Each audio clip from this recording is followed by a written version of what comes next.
Welcome to what has become something of a lengthy, drawn-out, planned event. Alex from Zander Circuitry has been planning this on and off for about 3 years or so, I think. It's finally here upon us, just down the road from me as well, so that's convenient. And I think it's time we go inside and check it out. Alex, welcome. I was saying welcome, you're the one hosting this, but it's been a while getting to this point, I believe. Yeah, it's been, so I've been trying to organise it since 2019, but obviously COVID and stuff put it back for a couple of years, but yeah, it's been a long slog, but I'm glad it's finally here. Fantastic. We'll come and see your actual pedals yourself in a bit, because obviously you're hosting and displaying as well. How are you juggling that? Not very well at the moment. I've got the help of Damien and Maisie, my wife, so they've kind of helped me out. But yeah, it's still kind of hard putting both hats on, but it's fine. It's not too bad. And we'll talk a little bit again about what you brought to play with. But what are you most excited to show off today? I think the newest one's the Tempo reverb, which is kind of our big flagship reverb pedal, which just kind of completes the kind of trifecta with the Duplo delay and the Junipero modulation. So we've finally got all three of those out, which I'm really pleased about. They all sound really nice together. I can imagine they would do. Okay, well, I'll catch up with you in a bit later then, but we're going to go and have a little tour around and see what everyone else has brought. Thanks a lot. Appreciate it. We'll chat later. Thanks.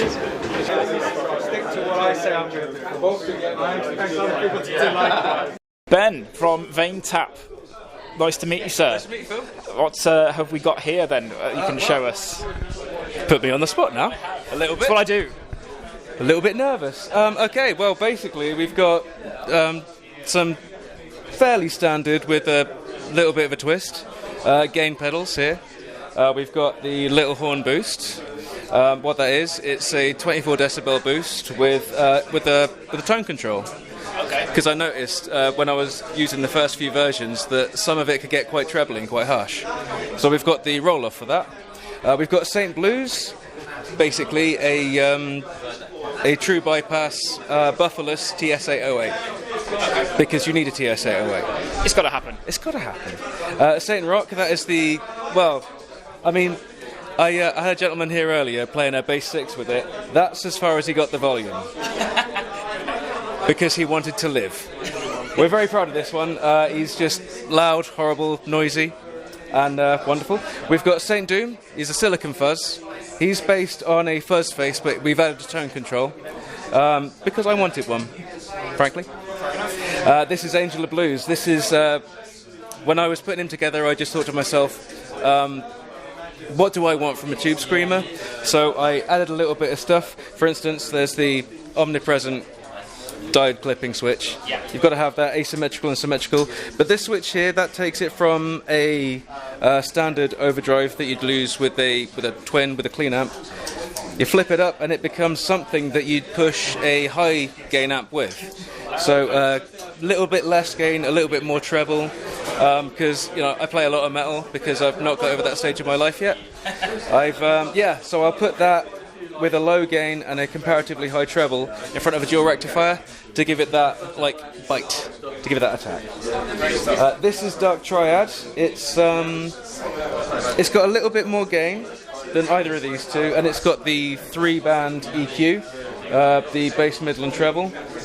Just because mids. Very powerful control to have. You can scoop them to make it sound old school Metallica, or you can push it because realistically, when you're live on stage, you need all the help you can get cutting through, and boosting the mids will do that for you. We've got the Angel of Doom. That's my take on a Big Muff. It's a version of the IC Big Muff that Smashing Pumpkins so famously used for Siamese Dream, because massively obsessed with those albums, and I just wanted one. And then 2 months after I released it, EHX did the reissue. Perfect timing as always. I was like, thanks. I mean, I had 8 weeks where that was a special thing. This is the Dark Arts Phaser. This is my baby. I'm seeing the pulsing LED hinting that there was some kind of modulation happening there. Oh yeah. It's always on. It's green for when it's bypassed and it's orange for when it's on, so you can see the shape that your phase will take. It's tap tempo. And it's got 16 different wave shapes, so you can make all kinds of different sounds going on. It's crazy. It's really good fun. And it's basically funk in a box. Okay. Like we've had a couple of people come up earlier, and they've turned that on, and immediately the head starts going. And I've been very proud of that. That's a good sign. It's a very good sign. So it's doing its job. So is that the newer, most recent thing you've made that you brought? It is. If I wasn't a little bit disorganised, what I would have done is I would have had something new to launch here. Unfortunately, time got away from me. I would have had a new version of, but basically I would have had, this is the Dark Times, I would have had its big brother. That's coming later in this year, as long as I can pull my finger out. Right, okay. Looking forward to seeing what happens with that. Thanks, man. This is its little brother. It's here for now. This is Dark Times. It's a nice little delay. It's digital, but we voiced it to sound analog. But the difference between, well, the reason you go for this one is because it's got the effects loop just here. So you can put other pedals in the effects loop to just affect the repeats. You are talking my language. It's great, isn't it? Like, I've put a fuzz in it before, and the repeats just build on themselves. It goes crazy. And I said to someone earlier, you forget to play the guitar because you're just playing with the effects. It's got just about enough power to self-oscillate without it will go mental. It won't break your ears, but it will self-oscillate. It will repeat on itself. And is this a PT 2399 bass? You said that first time.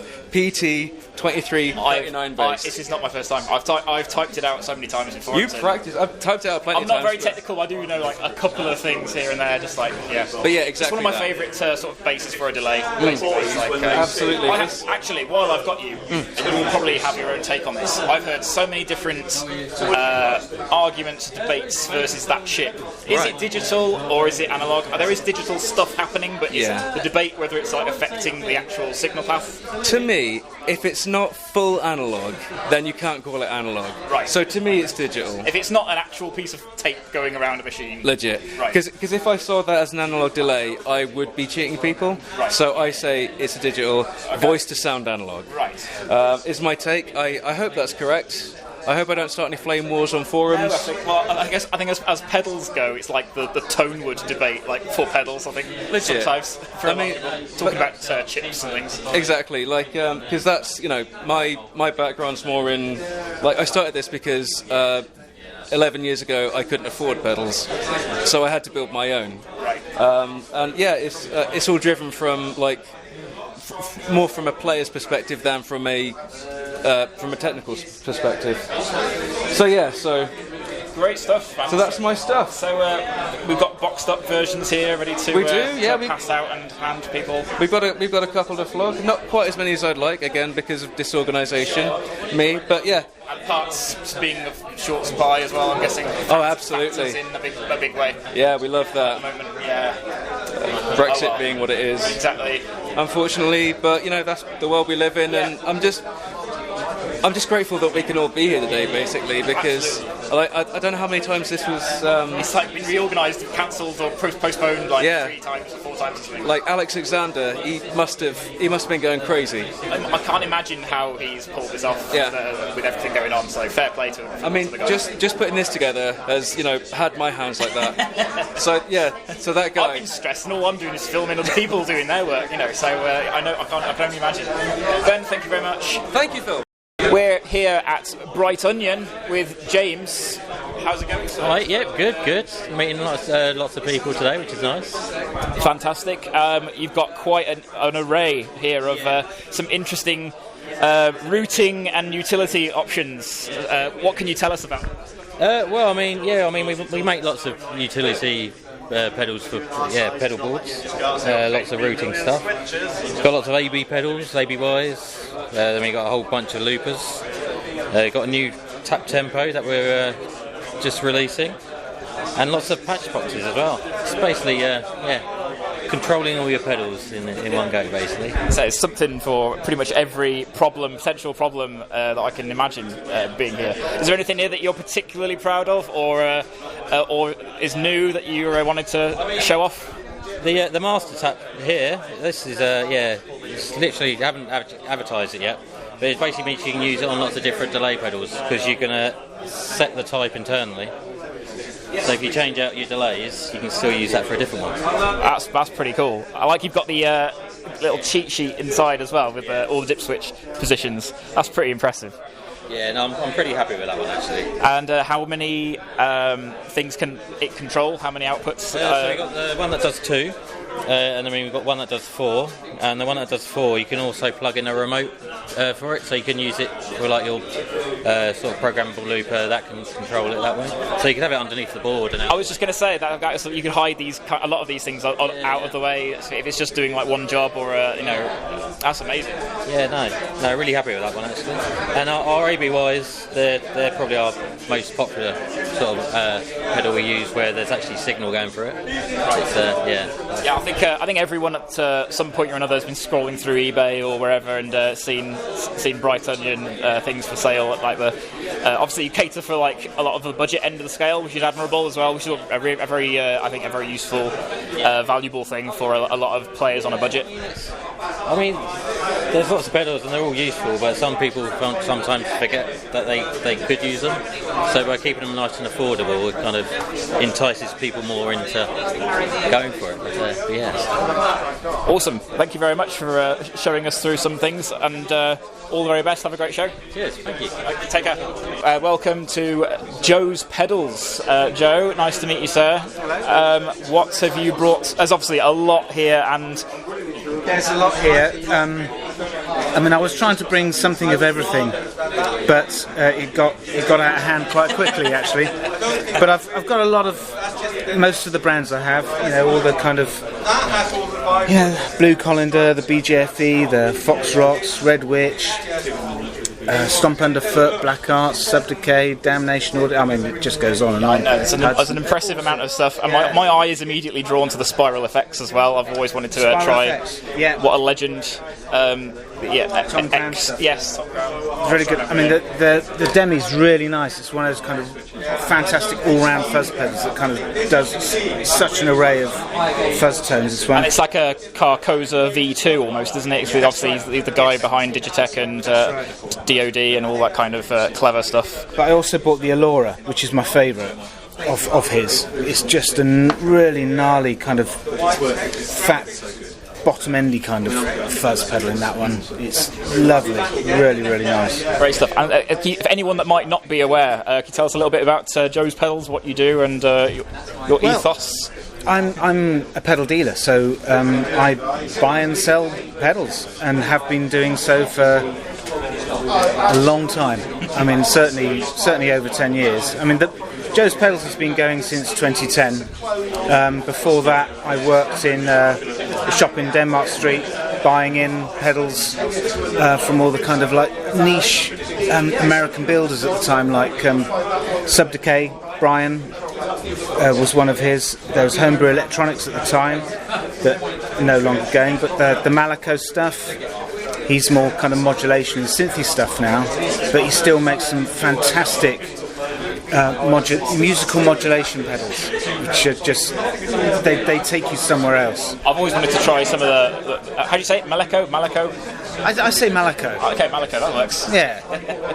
Yeah, I've always wanted to try some of their stuff, and I like the. I've been meaning to get hold of a Dusker to try as well. I'll have to try that out in a bit. Yeah, again, Ryan, Dr. Scientist, he's been going a long time, and the Dusk is one of his more recent ones, and it's one of those lovely filter-esque pedals. Again, it will take you off into a more inspirational journey. But yeah.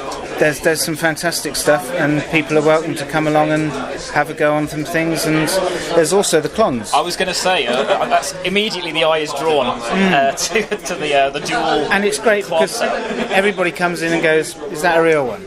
Yes. Whoops. And it is, and that's a real KTR as well. So you can And there's been a lot of... And you're right by the door as well. That's yeah, I've got my eye on it. I know. We got here a bit late, so it's the last pitch. But is there anything rigged underneath, like a pressure-sensitive kind of trap that goes off? You know, like a glitter bomb that goes off? That would be telling. That'd be telling. But yeah, so you see on the internet lots of people on the forums chatting about, do they sound the same? Do they not sound the same? What sounds better? Well, there you go. You can test it for yourself. That's a great idea. I'll definitely try that later on. I can't imagine another opportunity I'm going to have to compare these two side by side. Not everybody can get the opportunity to do that, so I wanted to bring these along so people can just at least experience it and realise that it's an overdrive pedal. Yeah, exactly. It's great, but it's an overdrive pedal. And how long have you had this one in particular? That one I've not had very long. I bought that recently off a very dear friend of mine, a chap called Kit Trigg. But I've been retailing the KTRs ever since they came out in 2012, 11, 12. So yeah, I've known Bill for a good 20 years. So, that's cool. And there's no identifying logo on the outside here? No. Is that one-off, or is that... No, it's not. He didn't always do the silkscreen. Oh, okay. So sometimes you would get a silver one or a gold one that wouldn't have any silkscreen on it. Oh, I did not know that. Yeah. So this is one of those. Amazing. And is that battle scarring, or has that been done purposely? It's road worn. That's always a good sign, I think, of anything, exactly. any piece of gear. It was repainted at one point, and the paint was taken off again back to the original finish. Right. So you would have had Klon and Centaur down here. Sure. And the ins and outs, but no, this wasn't silkscreen. And he didn't always do the horsey either. The horsey. Okay. I've always seen different variations, but I didn't know if they were like different circuit-wise inside, or if they were just design choices on the enclosure. The Centaur was exactly the same circuit all the way through, all 8,000, apart from the first 250. Oh, okay. Very interesting. And given if money no object, do you have a personal preference between the two, or do you not hear a difference? I don't hear a difference. No, I don't hear a difference. I mean, the difference, I think, sometimes is more perceptual than... Yeah. Confirmation bias is a thing as well. Obviously. Yes, exactly. But the KTR, it's a fantastic pedal for the board. It's a fantastic overdrive. I mean, that's what it is at the end of the day. I think everyone deep down loves a Centaur. Yeah. Even if it's just a clone or whatever they can get their hands on, whatever they can afford. Again, sometimes pedals, they can be very tactile things. So when you're, using it and holding it and moving it about, it just feels nicer. It's very cool. I'm very impressed with the display, and also intrigued with the twin bender as well. I've seen that all over social media before. I really, really want to get one of them at some point. They're really, really nice fuzz pedals. It's a really good all-rounder, because it does that kind of Mark 1.5, Mark 2 kind of area. And with the bias control, you can get it sounding Mark 1-ish. So it's all the first three tone benders in one pedal, compact form. So yeah. Cool. Anything that's got top jacks and lots of controls to play around with and dial in, play around with, always gets my attention. Oh, brilliant. So I'm always on the lookout for things like that. That's very eye-catching. Cool, good stuff. Thanks again, Joe. Appreciate it. Hey, you're welcome. And have a great show. Yeah, you too. Thanks. You. Take care. Here with Ritual Devices and Wub. Nice to meet you, sir. Nice to meet you. Tell us a little bit about yourself and Ritual Devices. Okay, Ritual Devices has been going for around 5 years professionally. I've been building pedals since the 90s, but really started to do it properly in the last 5 years. All of them are acid etched, hand built in my little workshop in South Wales. You haven't had to come very far then? Oh, only a couple of hours drive, at 5 o'clock in the morning. Great stuff. Is there anything here that's new or particularly proud of that you want to show off? I've got, I'll show you quickly the Grimalkin, which is a high octave into a low octave, which has got a bias control that goes from normal to completely synthy and out there and weird. And this is my newest pedal, which is called the Fey Fortune, and is a voltage controlled vibrato with a optical depth control and an optical and an optical filter control, so you get phasey weird stuff going on and lots of fun. And it's also got grit control, so you can overdrive. So when your wobble ramps up, you get grit and grain, and then when it ramps down, you clean. Oh wow! So and all sorts of weird stuff going on in there, like vibey type sounds. I'm pretty proud of them all, but these 4 are really my babies. Yeah, I can imagine. And all top jacks as well. Good job. All top jacks, yeah. All top jacks, all Lumberg top jacks. Yeah, everything's like, I try and make it pedalboard friendly and a bit weird. So you're talking my language. That's exactly what I love to have on my board.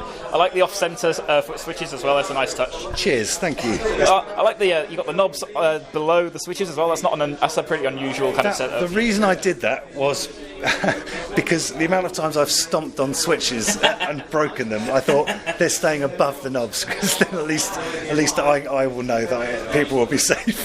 That's probably a good choice. Yeah, very impressive. I'll have to speak to you about trying something out later on, and maybe featuring something on my channel at some point. Yeah, absolutely. Pedal experiments. I think I'm sure I follow you on YouTube. That's good. There you go. It wasn't scripted at all. No, it wasn't. I'll pay you later. Thank you. Nice one. Cheers. Yeah, no, it's great to have you on, and there's a lot of people here as well. I've been meaning to investigate and feature. There's some fantastic builders here, and like, it really does feel like there's ingenuity around every corner, and it's really amazing. I know, especially from Britain. I think most of us in this country are used to America producing most of the weird, digital crazy stuff and whatever. And you think maybe we've got heritage with Love Tone and the like. Yeah, exactly. It's like, oh, this is a country that you come to and you just want a simple overdrive or a clean boost or something. The Beatles couldn't have coped with just one overdrive. Oh, can you imagine what kind of music they could have made if they'd have had some of your stuff on it? It would be amazing if they'd come here and bought a pedal from everyone. It would have been absolutely incredible. That would have been amazing.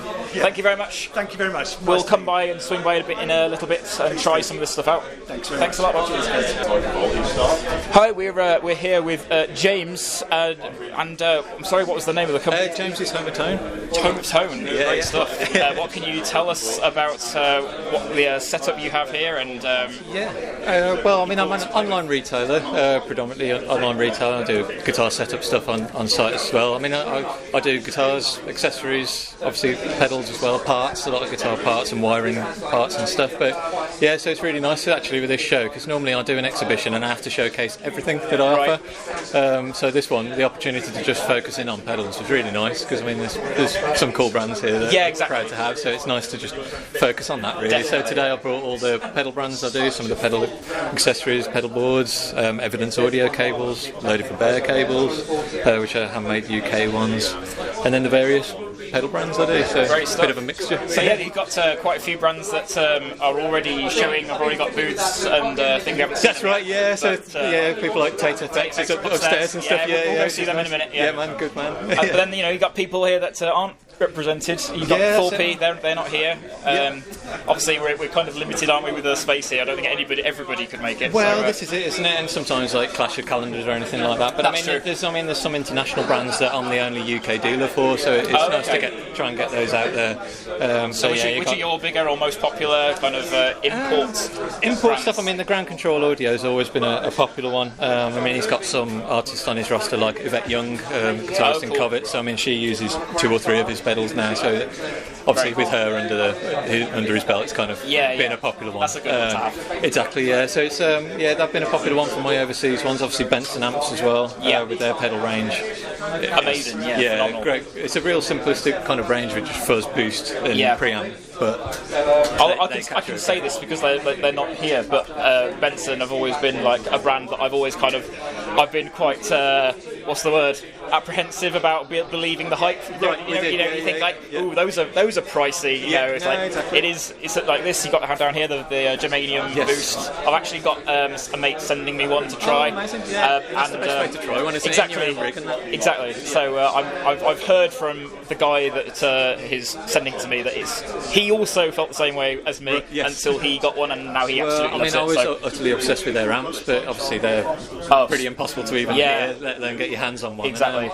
Obviously that was his first one, the preamp, and that was meant to be his Chimera, I think, circuit, but obviously without the valves.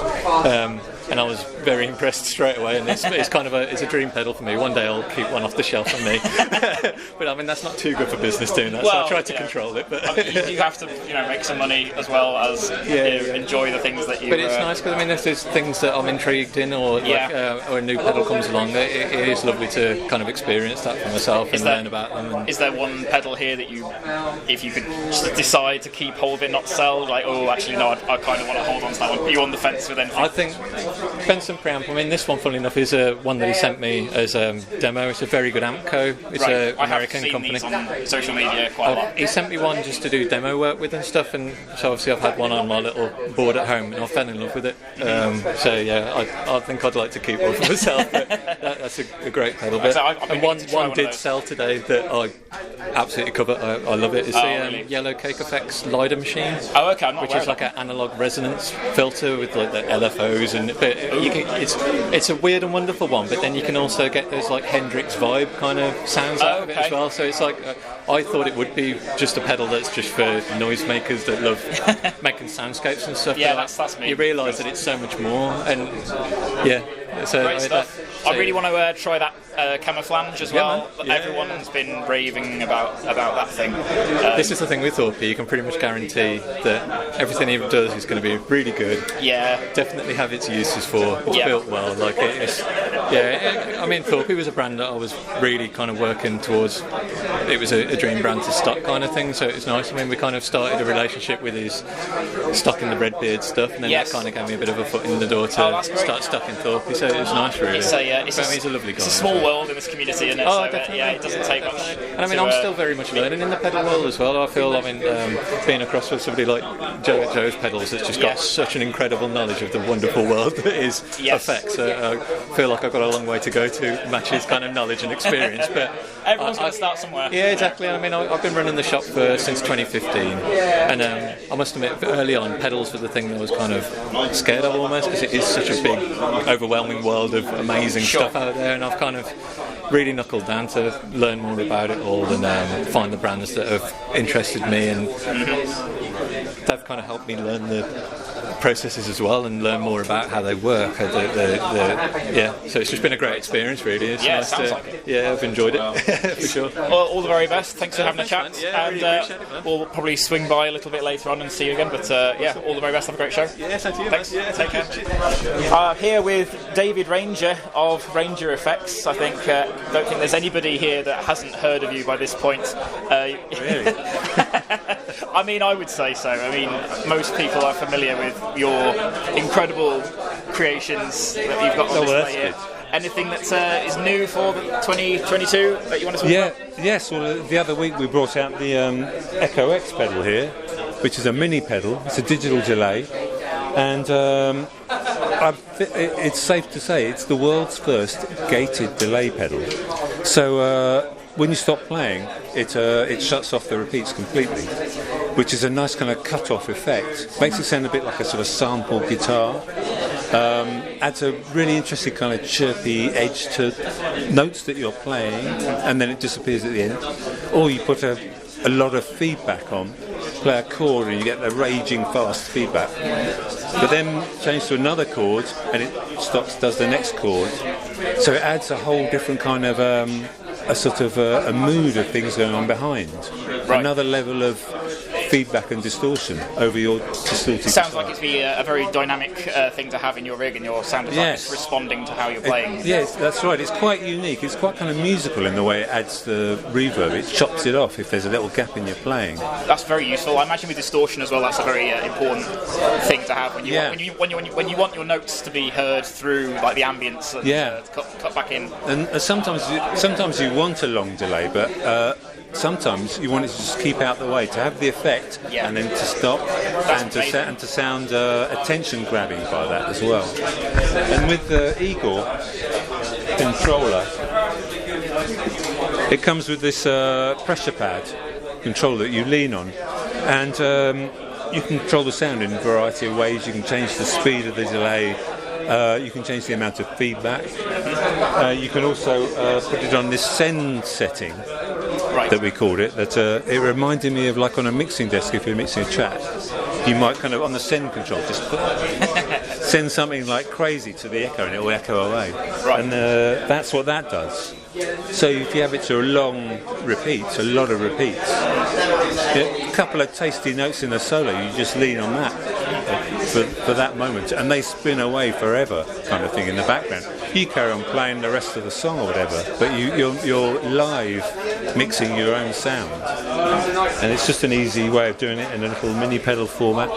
Nose sockets on the side. I was going to say it's a very unique enclosure design as well that you've adopted, and you designed these, didn't you? You came up with the whole enclosure thing and the layout and everything. Yeah, that's right, Phil. Yeah, it's like, so you don't get any enclosures like these anywhere else, do you? It's like no, these are all of these are custom enclosures. There's a it's very impressive 7-sided one. It's amazing. We like asymmetrical stuff. I know that's disturbing for a lot of people. I'm really sorry. Well, no, not at all. Like I personally, I don't like when you've got a pedal that won't easily fit on a board. But the exception to that is if it at least has the top jacks and it's not too crazy, at least has some flat edges, you can at least accommodate things on a fairly cramped board, not without too much difficulty. So I'm incredibly impressed that you managed to keep the size and top jacks on everything. That's an amazing thing. I can't not talk about this was last year, was it? The black, the black one? Pedal. Yes. Which was a limited edition version of the Frankenstein fuzz circuit, same as the Bleak, but it does a bunch of different things. To me, it feels like it's a cross between like a real hard rock pedal and a techno pedal.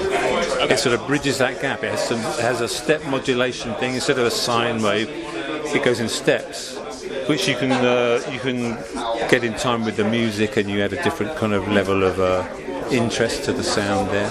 And it's the same full-on fuzz with the noise gate in between. Yep. Kind of extreme.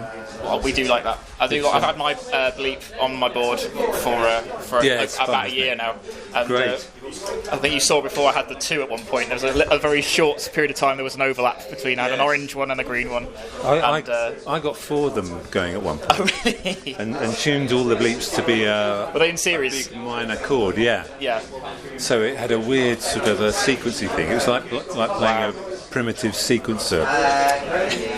Actually, it's nothing like that at all. It was its own thing. I definitely would like to hear that at some point. There's a video somewhere. I'm sure there is. The snare trap is the useful thing at the end to mix all these sounds together. When someone's trying something out here, I might sort of, if he's playing with a rhythm, I might slightly tap in a beat to match it, fade up the drums, and he's in like massive attack or something all of a sudden with the drone going. It's people usually stand here for about 40 minutes doing that. Or at least I do. But. Yeah, well, I can imagine it would be very easy to get sidetracked with most. I certainly find with the Bleak. Say it's a pretty incredibly dynamic pedals as well to play around with. That is so.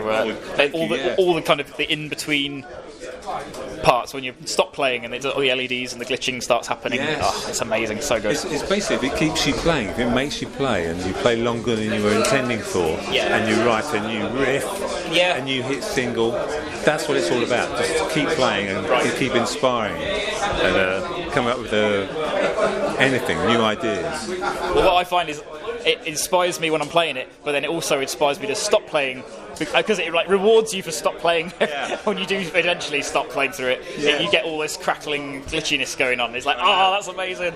Sometimes I realise it sounds best when I play less.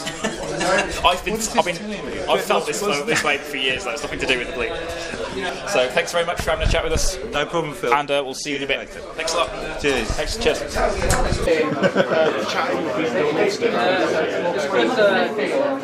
Instagram's brilliant. It really is, yeah. I spent the last 18 months growing the audience. I'm nearly up to 2,500 followers, which is so good for, we're only just over a year old. We're here now at NRG Effects with my good friend Michael. Michael, say hello to... Hello. How is it going here? You've got a pretty impressive setup and a very intriguing shelf display going on as well. Can you talk us a little bit about what you've got here, your setup? Yeah, for sure. To start with, I'm absolutely loving today. I was really quite nervous and didn't know what to expect. And everyone that's come through, everyone that's tried the pedals, the look on their faces is just bringing me so much joy. Absolutely loving it. So I brought a full rack of the effects that I make that are available on the website to order. And then I thought I'd represent some people from around the world with some guys from Russia, Portugal and America. And then this, hopefully this will start disappearing during the day. Some bargain effects that I'm not using for people to grab. Very cool. There's already a couple of things on here that have caught my eye that I'm intrigued with. This Pac-Man arcade game machine thing, like, what is going on there? Do not remember even where I got it from, but it's a fuzz jammed into a sweet dispenser. Okay. And it's insane. Where would you even put the Velcro on this? Like, presumably... Yeah, maybe on there. Yeah. That's awesome. I love that. It's only £40, so... That might have to come home with me. Very cool. So what have you got that is new for 2022? New for 2022, we have the Unseen and Unspoken. It's a reverb into fuzz with crazy oscillating feedback loop pad. Hopefully this is going to be familiar to a lot of regular viewers. I've already seen this demo. I would hope so, yeah. You've had quite a few views on that video. It's quite popular, yeah. It's absolutely amazing. Rightly so. No sales yet, though, so, is that your fault? It might be. I can only apologise if it is. Maybe the fewer views you get, the better. I don't know. No, I can attest that is an incredible creation, and the pressure-sensitive pad as well on the top. Just like explain what that does. It takes the signal at the end of the reverb and puts it back to the beginning of the reverb, so it plays through itself, and so there's a sort of a build-up of atmosphere that just turns into chaotic noise. Everyone needs that. I agree. And in fact, that's what most of the pedals here are about: chaotic noise. Yeah, you're not going to use a lot of these for playing blues. I don't really believe in making pedals for blues players. No, sorry. No disrespect to blues players. No, not at all. It's a thing. It's its own thing. There's a lot of pedals out there for those guys. Somebody different comes to me. Yes. And very different. It's important. I think it's important. All jokes aside, I think it's important to have a demographic of people that you can focus on and supply things to. Yeah. So the Doom market, but more so the Doom gaze.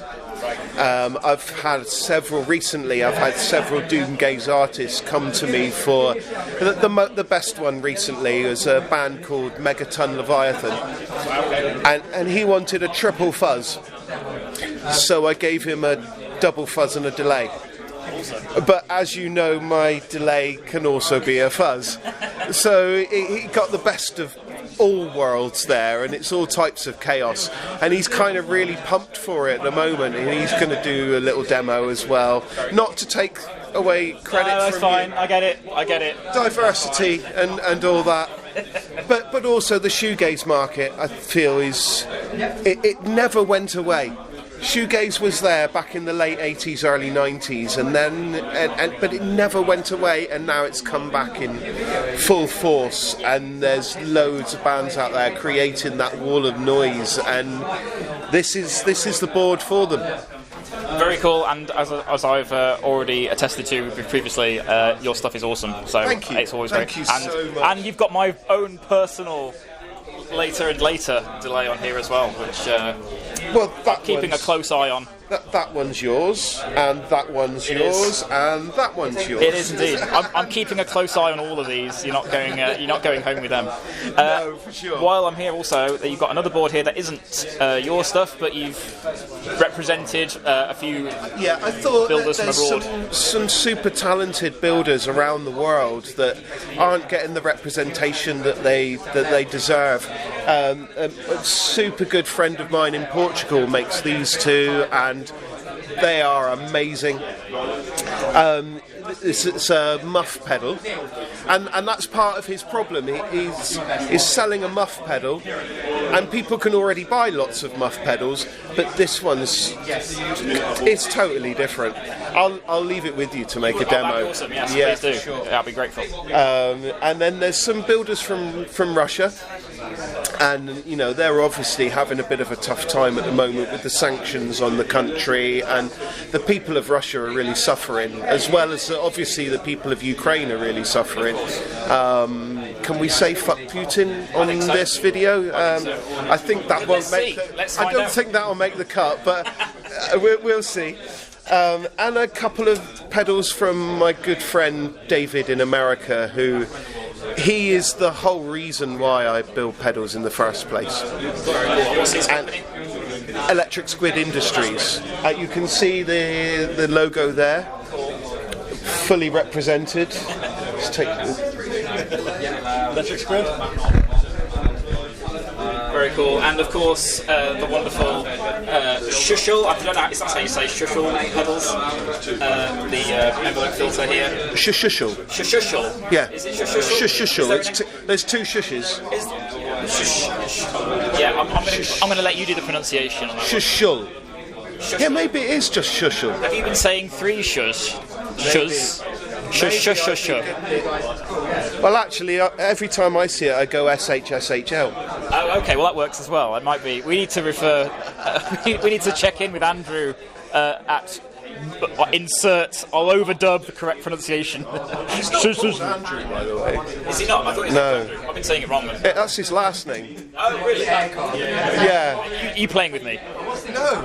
What's No, his not at name? all. I don't want to get that wrong. I can't remember. Please don't watch this video. I'll edit that bit out. That's fine. The important thing is, he's doing some amazing things, and this envelope filter I've got on my board at the moment is a truly special thing. I'm absolutely blown away by it. It's so good, and so many different sounds as well. For essentially an auto wah, it's so many different variations on a theme in there. Yeah, that's going on my board when I get home. It's interesting you call it an auto wah as well, because I've done that referring to envelope filters, and I get told off sometimes like that. They're different things. So, what's your perspective on those two explanations? I know nothing. I make a pedal with a filter on it. It's not here actually. The dial-up filter fuzz, but the filter that I make is not a wah. So is it like all auto wahs are envelope filters, but not all envelope filters are auto wahs? Is that an accurate? No. More research necessary. Okay. Fair enough. Okay, well, you're not alone on the booth here. We've got Ant, we met earlier. How are you doing? Sure. Very good. Yeah, so my name's Ant. My music name is Anthex. You can find me on Instagram, Anthex_music. and I'm just here. I'm based in Vancouver, but I'm here for 3 months, and I'm just going to be creating a lot of weird remixes and content. Hopefully, produce a few tracks for some people, and just network like crazy. And as I'm going through the UK, I'm going all the way up north to some festivals as well. I'm going to be fundraising for Young Minds UK, which is the leading mental health charity for young people in the UK. So really it's just a great opportunity for me to go out there and meet people and network, and rather than take any personal profit, you know, people can donate to this campaign, and the money can go somewhere worthy. So yeah, it's a weird project, and I don't know how it's going to turn out quite yet. But no, that's great. I have to commend you for doing what you're doing, and all the very best with it. Yeah, thank you so much, and just the fact that you can even give me a bit of a platform, that's really appreciated. Happy to do it. It's a good cause. It's a very relevant cause, especially after the last couple of years. A lot of people struggling and going through the mill. So yeah, it's important work. So good on you. Yeah, thank you so much, and check out my page and follow along for some weird stuff. Where can people find you, or read more about it? So my website is anthex.ca, and yeah, as I said, on Instagram and TikTok it's anthex_music. So yeah, thank you very much. Cool. Thanks. Yeah, you too. Thank you.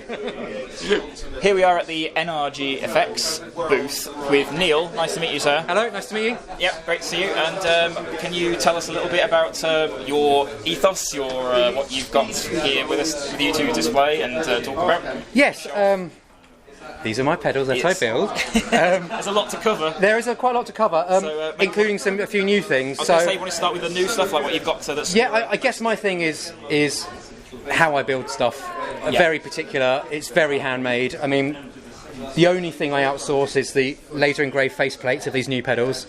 Everything else, even the circuit boards, are hand make. So it's all a lot of off-board wiring, point-to-point wiring. Meticulous handmade kind of thing. It's me. I think most people have seen your amazing circuitry on Instagram and other social media at some point, because it gets shared around so much just because of how amazing it looks inside. Outside as well, of course. But yeah, that's some pretty... I've turned the pedals around the other way for a reason. Yeah, I know. We were just saying, it's like, it seems like they should have like plexiglass or perspex on top so you can see what's going on in there. Yeah. If they were shielded, I'd do it. Okay. Yeah, they would be noisier, unfortunately. You have to be in a metal enclosure. Maybe I'll keep experimenting. I'll keep experimenting. I can design some material that's clear and shielded, then I'll do it. Yeah. Some kind of transparent tinfoil or something. If that exists. Yeah. So, how long does it take to put? I mean, how long would it take to wire up the pedal without doing it that way? Like, how much longer do you spend getting it neat? It's hard to gauge because I don't do it the other way.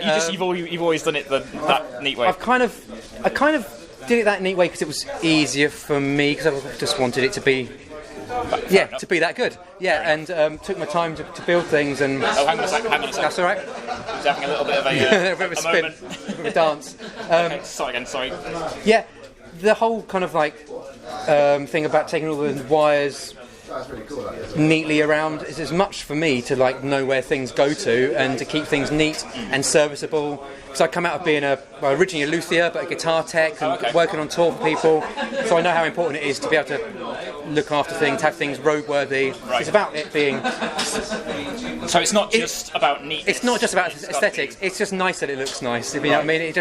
It's a nice byproduct that it looks nice, but for things like the shielded cable going in and out is for technical reasons, because I want to go that extra 1% and make sure it's nice and noise free in and out and all that kind of thing, and just to keep it clean and easy, as much for me as the customer, and looking nice. So they all absolutely look amazing, especially like I say with these face plates.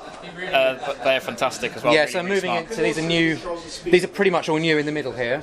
So I'm kind of got known for my hand painted stuff, where I would hand. Yeah, well, I was going to say I think that's an Alder, slightly more custom kind of. Yeah, so these are very much made custom, handmade to order. This is the Pura Overdrive. That's kind of the one I got known for. So they're very just handmade to order with options, and sometimes I do different hand painting on them for the customer's order. So I'm kind of moving into. Then I did a load of mini pedals in this monochrome style, and I'm kind of meeting them in the middle with this new range that is all the larger style pedals with 2-foot switches and extra functions, and will be going into the monochrome style. They'll be batch built as opposed to handmade individually to order. And then these will be still but I still will do hand painted of everything in the custom shop as well. Awesome. So let's talk about what they actually do a little bit. Obviously amazing work circuitry wise, but I'm presuming, are they all analog pedals? I'm guessing all analog in that kind of tone shaping drive, tone shaping and gain, I guess. Right. There's one modulation on there, analog modulation, but generally it's gain, tone shaping, that kind of thing. So it's fuzz, overdrive, boosters. It's a famously saturated, excuse the pun, absolutely. market. So what's been your approach to stand out from the crowd a little bit?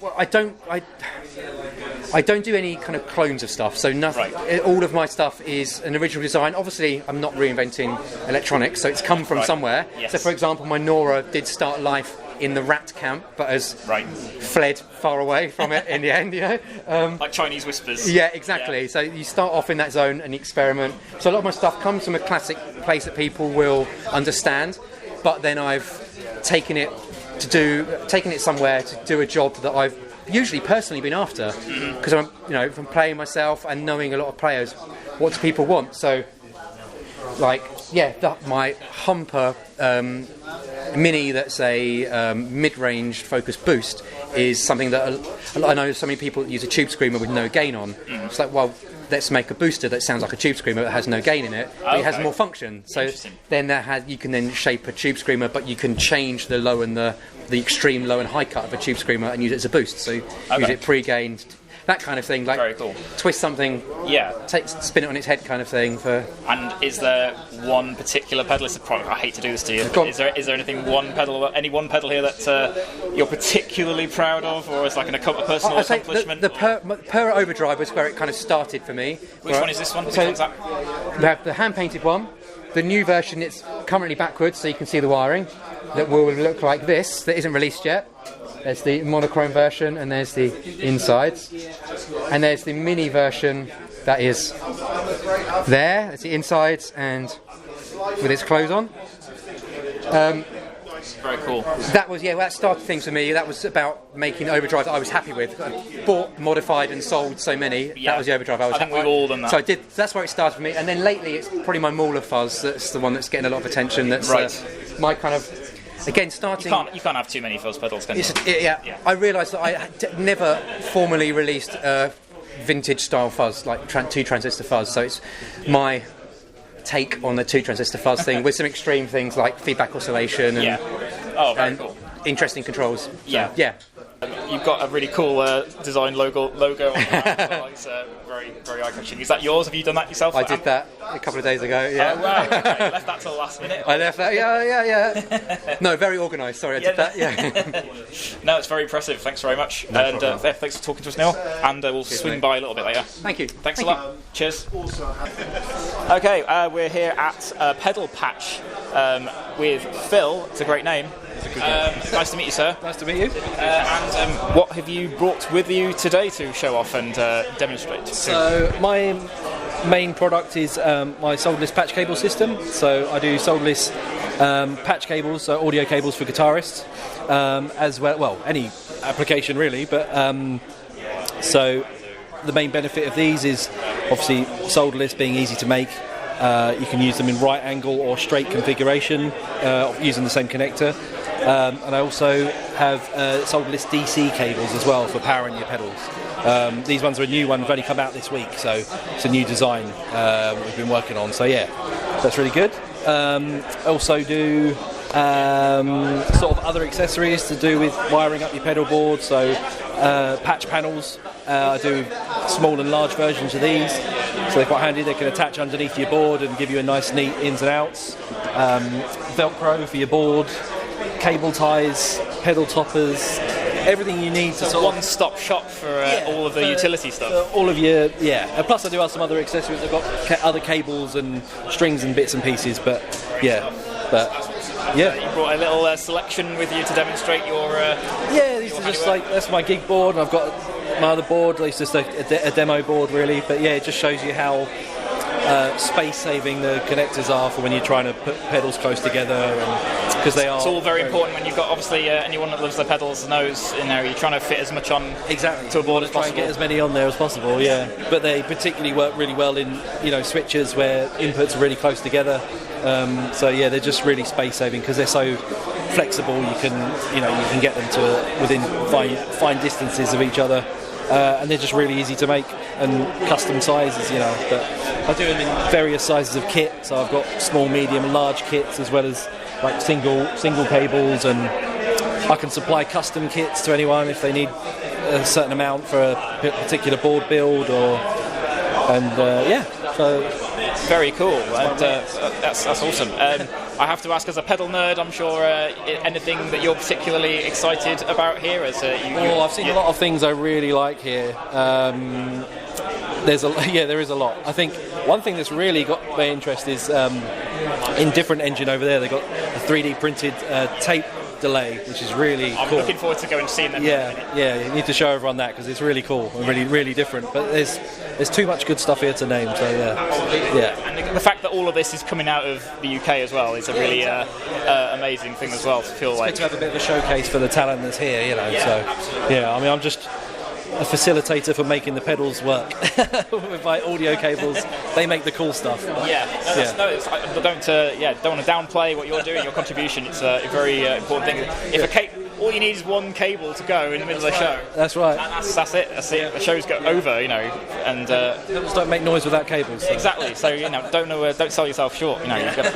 You're probably the most important person here. Like the glue holding it together. Yeah. Thank you very much, Phil. All right, nice pleasure. Take care. And have a great show. Yeah, you too. Cheers. Okay, well, here we are at a booth that I've been personally excited to try and to check out, Audiostorm. Tell us a little bit about yourself, sir, and what you brought with you.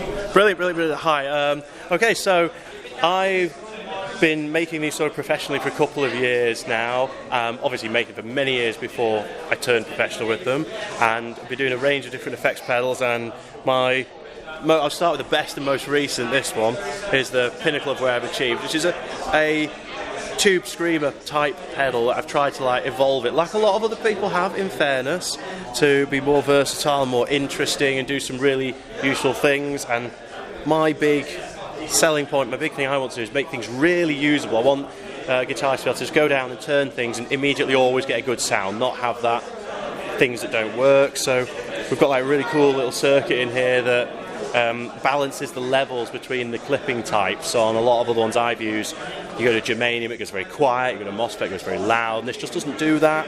Again, usability, so you've got different tones, and you stack those tones together to create blends. You can have silicon plus germanium plus MOSFET, and it'll blend the characteristics of it without making it more dirty. So I'm very pleased with this overall. Lots of features on it, and I quite like how it looks. It's a very impressive design layout as well. I really like that. I was saying to you before as well about the lack of internal controls, having everything outside, externally. As much as possible, getting everything on the outside of the box. So even like the sort of less used switches on the top of bright and high gain, dirty modes. So I want everything to be accessible, usable, and nice, easy size, sort of smooth, grabbable controls that you can work with. Yeah, and the shape of the enclosure, which is a couple of other people have used the shape, but it's not a common shape. I really like it. It's really cool. It's very eye-catching as well, which is when it comes to tube screamers, you want to stand out, don't you? It's like there's a lot of others out there there's a lot to choose from. So you've got to have something that says this one's got something unique that I want, and I'd like to think this does that. I mean, everyone's going to say the same, but I genuinely would. Say particularly the way it blends and the way it manages the levels, because that's all mine. That's 100% my circuitry. That's not in anyone else's, and that ability to put the different sounds together in that way, whilst retaining the tube screamer character. We all know that sort of reactive character. Yeah, that's an important thing as well, I think, because if you want a tube screamer, then there are so many options out there. But like I say, if you want one that can do a lot of things, a lot of people, I've heard people complain before, Things like the Palisades, for example. I can say that because they're not here. Palisades, I've heard people complain about them before because it's basically a tube screamer root, but then it does so much other stuff that you kind of lose that essence of what you probably want it for. Absolutely. That's it. You know, it's still got to be in the ballpark of what it is. You're not trying to make something completely different, because otherwise it's not mis-selling, but it is mis-selling. You know, you don't want to get a tube screamer and have a Mesa rectifier sound come out of it, because that's not really so it keeps that. It keeps the character, is changing the flavour of it, changing it, making it cleaner, dirtier, warmer, more mid-range, more reactive, a bit softer, a bit harder, but still that reactive in quintessential character, and tone controls working the way you'd expect them to work, not wackily different. Very good, very impressive, and very eye-catching, as I said before as well. You've got this is also catching my eye a lot. The Trident. The Trident, yeah. Well, this was originally the original design was made for a friend of mine who's obsessed with Brian May, and really wanted a pedal for switching 3 amps. An AB box. There's a couple out there, but they're quite expensive, some limitations. So I made him one with really nice transformers, so it'd have a good isolation, good clear signal path, and all sort of toolbox features that you want, like an always-on tuner out. And lo and behold, he was more right than I was, and I kept selling them. I went, I suppose I'd better make this one properly then, and cleaned it up, made a nice design, got these Oxford Electrical Products transformers that a lot of the studio guys really into. I thought, why not put that bit of pedal, and and phase reverse, ground lift, transform out features. So really, it's just for switching 3 outputs and a always on output as well. So very cool. I'm intrigued to try those 2 in particular. As I said, you've got a couple of other things here as well. You've got some attenuator options as well, some interesting things for amplifiers and playing it more bedroom-friendly volumes, I assume. Yes, in fairness, this was the first thing I really started selling, because power attenuators have a bit of a mystique about them. You know, people wanting to play their valve amp at a quiet level but still sound like it's on stage, and they were often either poor reputation or massively overpriced. And I was just like, I can totally beat that. I can get the quality and the price. I can absolutely do that. And I did it, and it sort of cascaded into one of those things where I ended up with 3 different models, and I have genuinely, it's not a boast, I've sent these everywhere, from Australia to South Korea to Canada to you name it. It baffles me where I send them to. I really genuinely, I'm like, okay, I'm fine, and really great feedback. One interesting thing about attenuators, a lot of other people say, they always talk about them, aside if you don't mind, they say they're transparent. People always go on, is it transparent? Does it capture the authentic tone of amp? And it's like, no, do you know what? None of them do. They're replacing your speaker. So they have the characteristic of a speaker. Every one will have its own tone. And so no matter how much they say, oh, it's transparent, it's not. It's got a tone. And so like with each of these, they have a tone. So like the smaller one's quite a warm tone and very reactive. And then the medium one's a very bright tone, and the Marshall guys buy that a lot because they want the cutting edge. And then the other one's switchable. And I think that's really interesting that, you know, every brand everywhere has their own thing going on and their own feel, and it does make a difference. That's how I liken it to different speakers. You know, they're going to sound different. But, very cool. So very impressive. Clearly a lot of love and work has gone into everything that you do. So all the very best. We will swing back around later on, and if it's possible to check out some of these. If I could feature any of these on my channel, absolutely, it'd be awesome. Oh, look at this! He's already ready. He's ready for me to let you feature. Oh, look at this! So it's ready and boxed and waiting. Very much appreciated. Thank you very much. That will be coming home with me and be on the channel soon. There we go. Thanks a lot, mate. What was your name again? Sorry, I forgot to ask. Sean again. Yep. Thank you very much, Sean. All the very best. Hey, we're at Indifferent Engine booth. It's great to meet you guys in the flesh and put faces to the name. Been following you on Instagram for a while. Can you guys talk us through what you've got here and what you brought to show off? Yeah, so it's an open source real tape echo machine that's built out of a cassette player and 3D printed parts. The idea is that we're getting quite close to releasing these now, and we're just going to put everything out for free so people can download all the CAD files, the STL files, even like the PCB files and everything, and the schematics, and make their own tape echoes. we're trying to maybe make a little bit of money for our band, because this is Indifferent Engine's actually a band, and like fold that back into the band to do some crazy shows and stuff. And so we're going to be selling some PCBs on our merch store as well when it goes out. But yeah, it's all open source, so people can just kind of grab the stuff, make their own versions of it and things like that. And and it's just supposed to sound kind of lo-fi and horrible, and like horrible in the best way. Yeah, of course. I mean, it's such an amazing design. Like I love being able to like look down and see as well all the functioning pieces as well. I mean, I feel like that's a big part of why people get like a Space Echo or something like that. You know, it's like you can see everything working. It's like feels like there's a little bit more analog. I wanted to put the reels in because like they're not really needed because the tape's driven by like the little pinch roller at the top. But the reels they look so cool. Like you just have to have them there and have them spinning. It just looks nice. So yeah, it's like absolutely it makes a big difference, I think. I mean. The size is not something I was expecting. It's a lot bigger than I was expecting to be. So that's the 3-head version. That's a bit smaller, and then this one is the newer one that has an extra reed head, so you can do like really low tape speeds or like slapback echoes and things like that. But yeah, like we did an instructional video series to show people how to build them. It's not out yet, but it'll come out when we release all the files and everything. And that's the one I actually built for the instructional videos. And so that's the one that we're going to show people how to build. And then there'll be a follow-up video that shows you the extra steps needed to make one of the bigger ones that's maybe a little bit more difficult to build. But yeah, you're more than welcome to have a play and see what you think of it. Trying to get the interviews first, and then when I come round later on. Sure, yeah, no worries. I can't help but notice as well, you grabbed the Pac-Man. Yeah, I saw it downstairs and I was like, yeah, that's pretty cool. Yeah, I gotta have that. That felt there's a very small kind of footprint for Velcro to go on the bottom there. Yeah, I think I'll either give it to our bass player just as like, because he's into pedals and stuff, or I'll just have it on my desk next to mine. It's very cool. Thanks a lot, guys. I'm looking forward to coming back and trying both of these and hearing all of this analog tape goodness. Yeah, it was good to meet you. Yeah, cheers. Thanks a lot. Cheers, guys. Hey, we're here at Holly Island Audio with Gwion, and it's very nice to meet you, sir. And again, we're looking at a whole bunch of very awesome looking pedals here. What can you tell us about some of them? Thanks, man.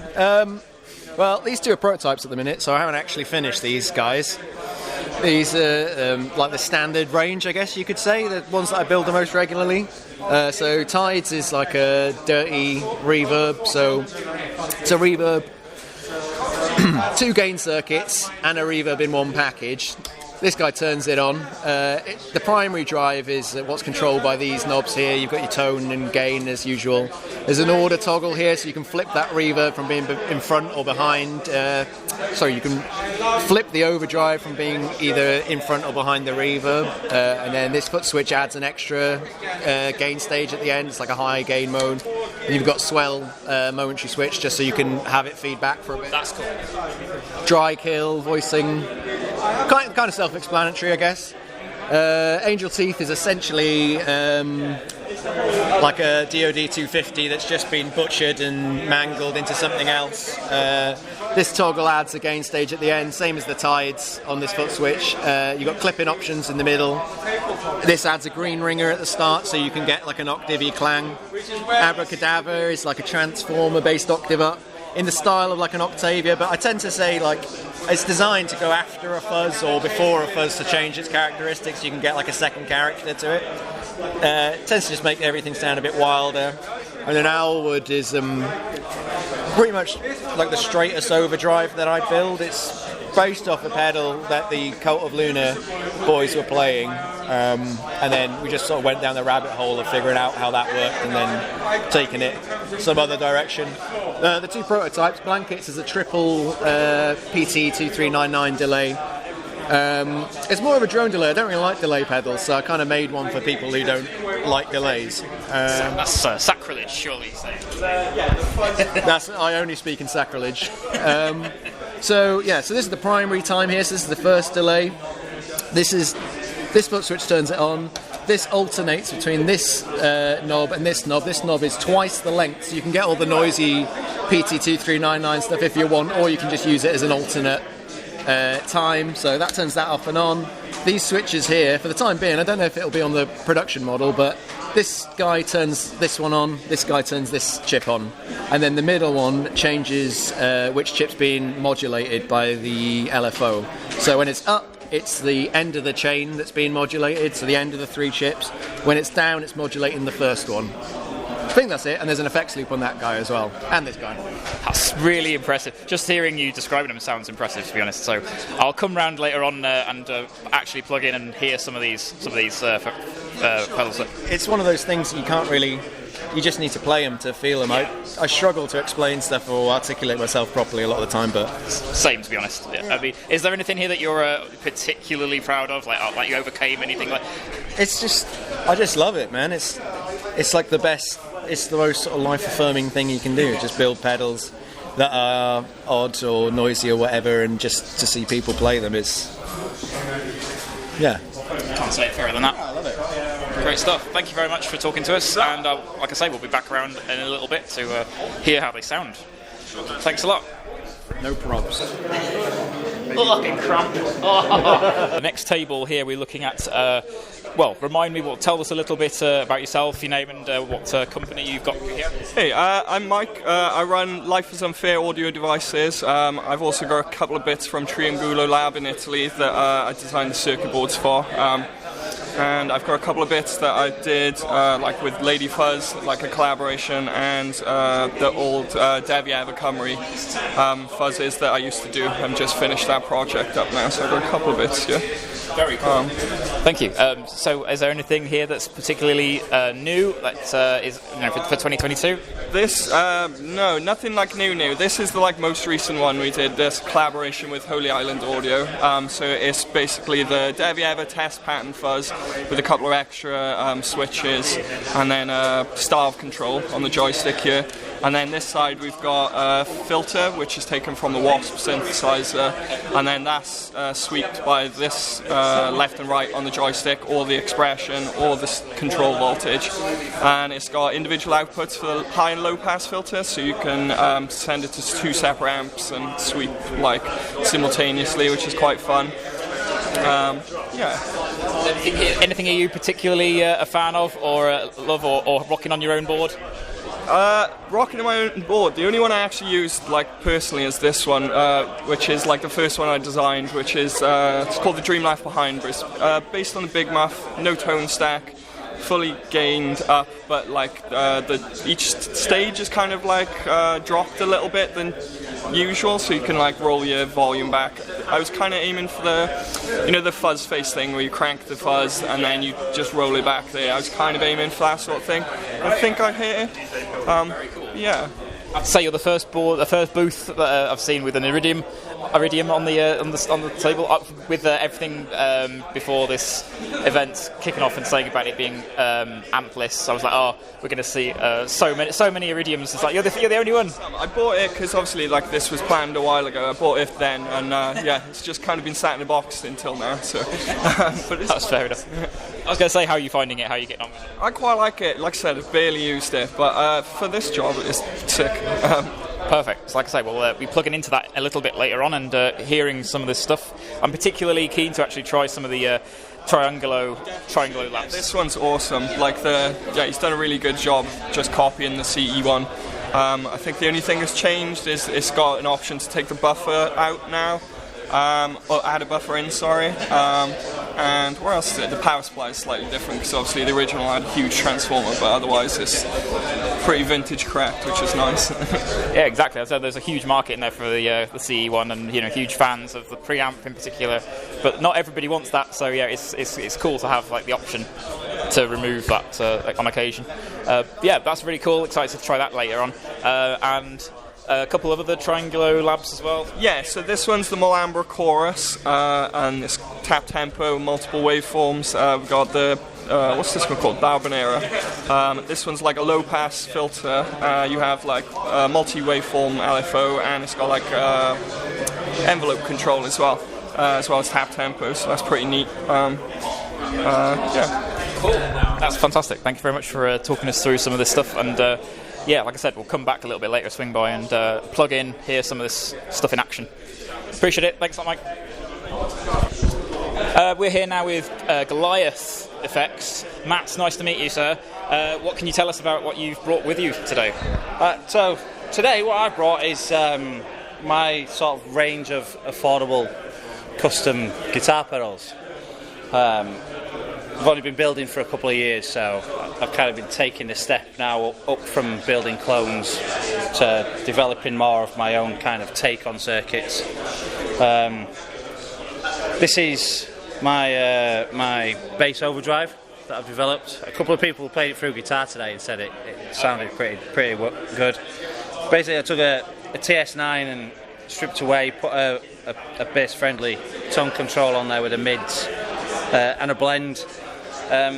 Wanted a bass drive that would push a sort of cranked bass amp rather than us relying on a clean bass tone. This is the last of my prototype units, so the next batch will be slightly different. And then I'm going to be doing a big box version as well with a DI and some other kind of options on it. Right. Again, I've been developing a muff for bass, but without a clean blend on it. I've got a friend, Stoff, who's a mad keen bass player, a very, very good bass player as well, and he always said he would never. He always said that a bass pedal should have a blend on it. Right. Always. When he came, I feel that way about guitar pedals, to be honest. So bass even more so. There's some interesting thing. Well, he said that doesn't need a blend, which was quite an interesting statement from him. Yeah. Do you know what I mean? Yeah. So that's them two. Again, it's got a mid control there, so it's a boost at about 700 hertz in the frequency spectrum. This is another prototype. This is in conjunction with a guy called Mark at Ferrotone Studios. So I got chatting to him after I'd seen a couple of his reels and his stuff on Instagram and his YouTube. And we got chatting and he was saying, is there anything we can do together? Something that's a bit more out there and a bit funnier. So we came up with this, which is started life as a DOD 250. But now it retains the characteristics of a distortion DOD 250, but we've got a fat gain mod on there. So when it flicks over, it's increasing the gain immensely. It's throwing tons more bass into the circuit, and then we've got warped diode clipping on there. So it warps between 4 symmetric silicon diodes on one side, and the further round that you go, it's bringing in 2 LEDs. And then when it's fully one side, it's full LED clipping. So it's something slightly different. Yeah, sounds it. Does that produce any kind of like a pulsating or modulating kind of sound, or is that like it's more like more of a clipping. As you're turning it, you can hear the gain frequencies changing. So it does sound pretty cool. I quite like it. And then on the end here we've got my take on the Silicon Mark 2 tone bender. Just a classic circuit. I'm a bass player by love, really. So I've never been a fan of fuzz until I played a tone bender. I know. But until I played a Mark 2 tone bender, that's when I fell in love with fuzz. Okay. So that's sort of my take on it. It's got some green topped C1016 transistors, which are similar to the ones that Marcus Reeves uses in some of his pedals. Yeah, and that's that. And then you've got the range over here catching my eye. The plain white ones. Plain white ones. These are more of the budget range. Yeah, budget range. Completely correct. Yeah. So, like I say, I want to keep everything affordable. So my custom pedals, the small boxes are £95. That's already pretty budget. Yeah. But I'm not putting hours into coating these ones, so these are 70 quid. That's pretty reasonable. I think that's impressive. That's the sort of route I'm going down. Yeah. Like the big boxes are 120, except for this one, which is a dual circuit, so that's a bit more. Right. Obviously, well, that's like 2 in 1, isn't it? Two in, yeah, with exactly. extra stuff going on, so that makes sense. But then if it's just a clear, plain powder coated enclosure, then that's just 95 quid. So very reasonable. So fair the way I'm looking at it. Yeah, I want to keep it at that sort of affordable range, really. Exactly. Well, boutique stuff is famously usually beyond the reach of most beginner players and people maybe work still in college or whatever, younger, haven't got a job that pays enough to splash out in all these kinds of things. So it's cool that you're catering for those kind of people that want to get into that kind of more boutique or more a little bit more niche overdrives and fuzzes and stuff. So good on you. That's Thank you very really much. Cool. I really like the crinkle crackle effects. Crackle effect ones, yeah. I've got sort of Gearant. I don't know if you know of Gearant. I know him very well. Yeah, we're good mates. I've got him to thank for opening my eyes to the world of crackle. Do you know what I mean? But it's took a while to perfect it. This was the latest one that I did. And this is what I want, the thicker, the big thick crackles, It just took me a lot of practicing to get to that stage. Well, it's paid off, I think. They look fantastic. Thank you very much. It's very, very cool. All right, that's me. Great. Yeah, so of all of these, is there any one that you're particularly proud of? Someone's already asked me that. Oh, well, not on camera. No, not on camera, though. So, and I floundered then because I was you've had some time to think about it, surely, by this point. It's like, is there anything that, what's the pedal movie you've worked on the longest that you put, my ice bass drive pedal. Okay. The first prototypes on Vero board was just a complete and utter failure. Couldn't get my frequencies right. Even on breadboarding, it was hard. And I just committed and I thought I was going to get 5 PCBs made up and just see what they come out like. Throw everything at the wall to see what and it came out and it worked. The first one needed a bit of tweaking. And it's changed a few values to what I had on a breadboard, but that I'd say the ice drive definitely. Great stuff. They all look fantastic, and if there's any opportunity that I get to borrow anything for demoing on my channel at some point, that'd be amazing. I'm sure we could do. We have to arrange something. We'll talk about that. Thanks again. Appreciate it. Thank you very much. Take care. We'll be back around a little bit later to actually play through some stuff, hear some sounds. So brilliant. Yeah. All right. Thanks a lot. See you Cheers, later. buddy. Take care. Bye. Cheers. We are here now at Horrothia Effects. Tom, it's great to meet you in person. And you. Thank you very much. I've been a fan of the 2 pedals that I've been able to try of yours, the Teeth, and actually no, 3. I've had the Type 1 for a little bit, didn't I, as well? So yeah, I've had the Type 1, Teeth, Berkeley, which I have here to return back to you. Thank you so much for allowing me opportunity to have a play with that. Cool. I'm just going to keep talking and not think about that too much. And keep riffing. Yeah. I'm going to miss it. How are you doing? How's the show been so far? Very good, very good. Very hot. Had to drink lots of water to stay alive. Very busy. Lots of people very interested in these.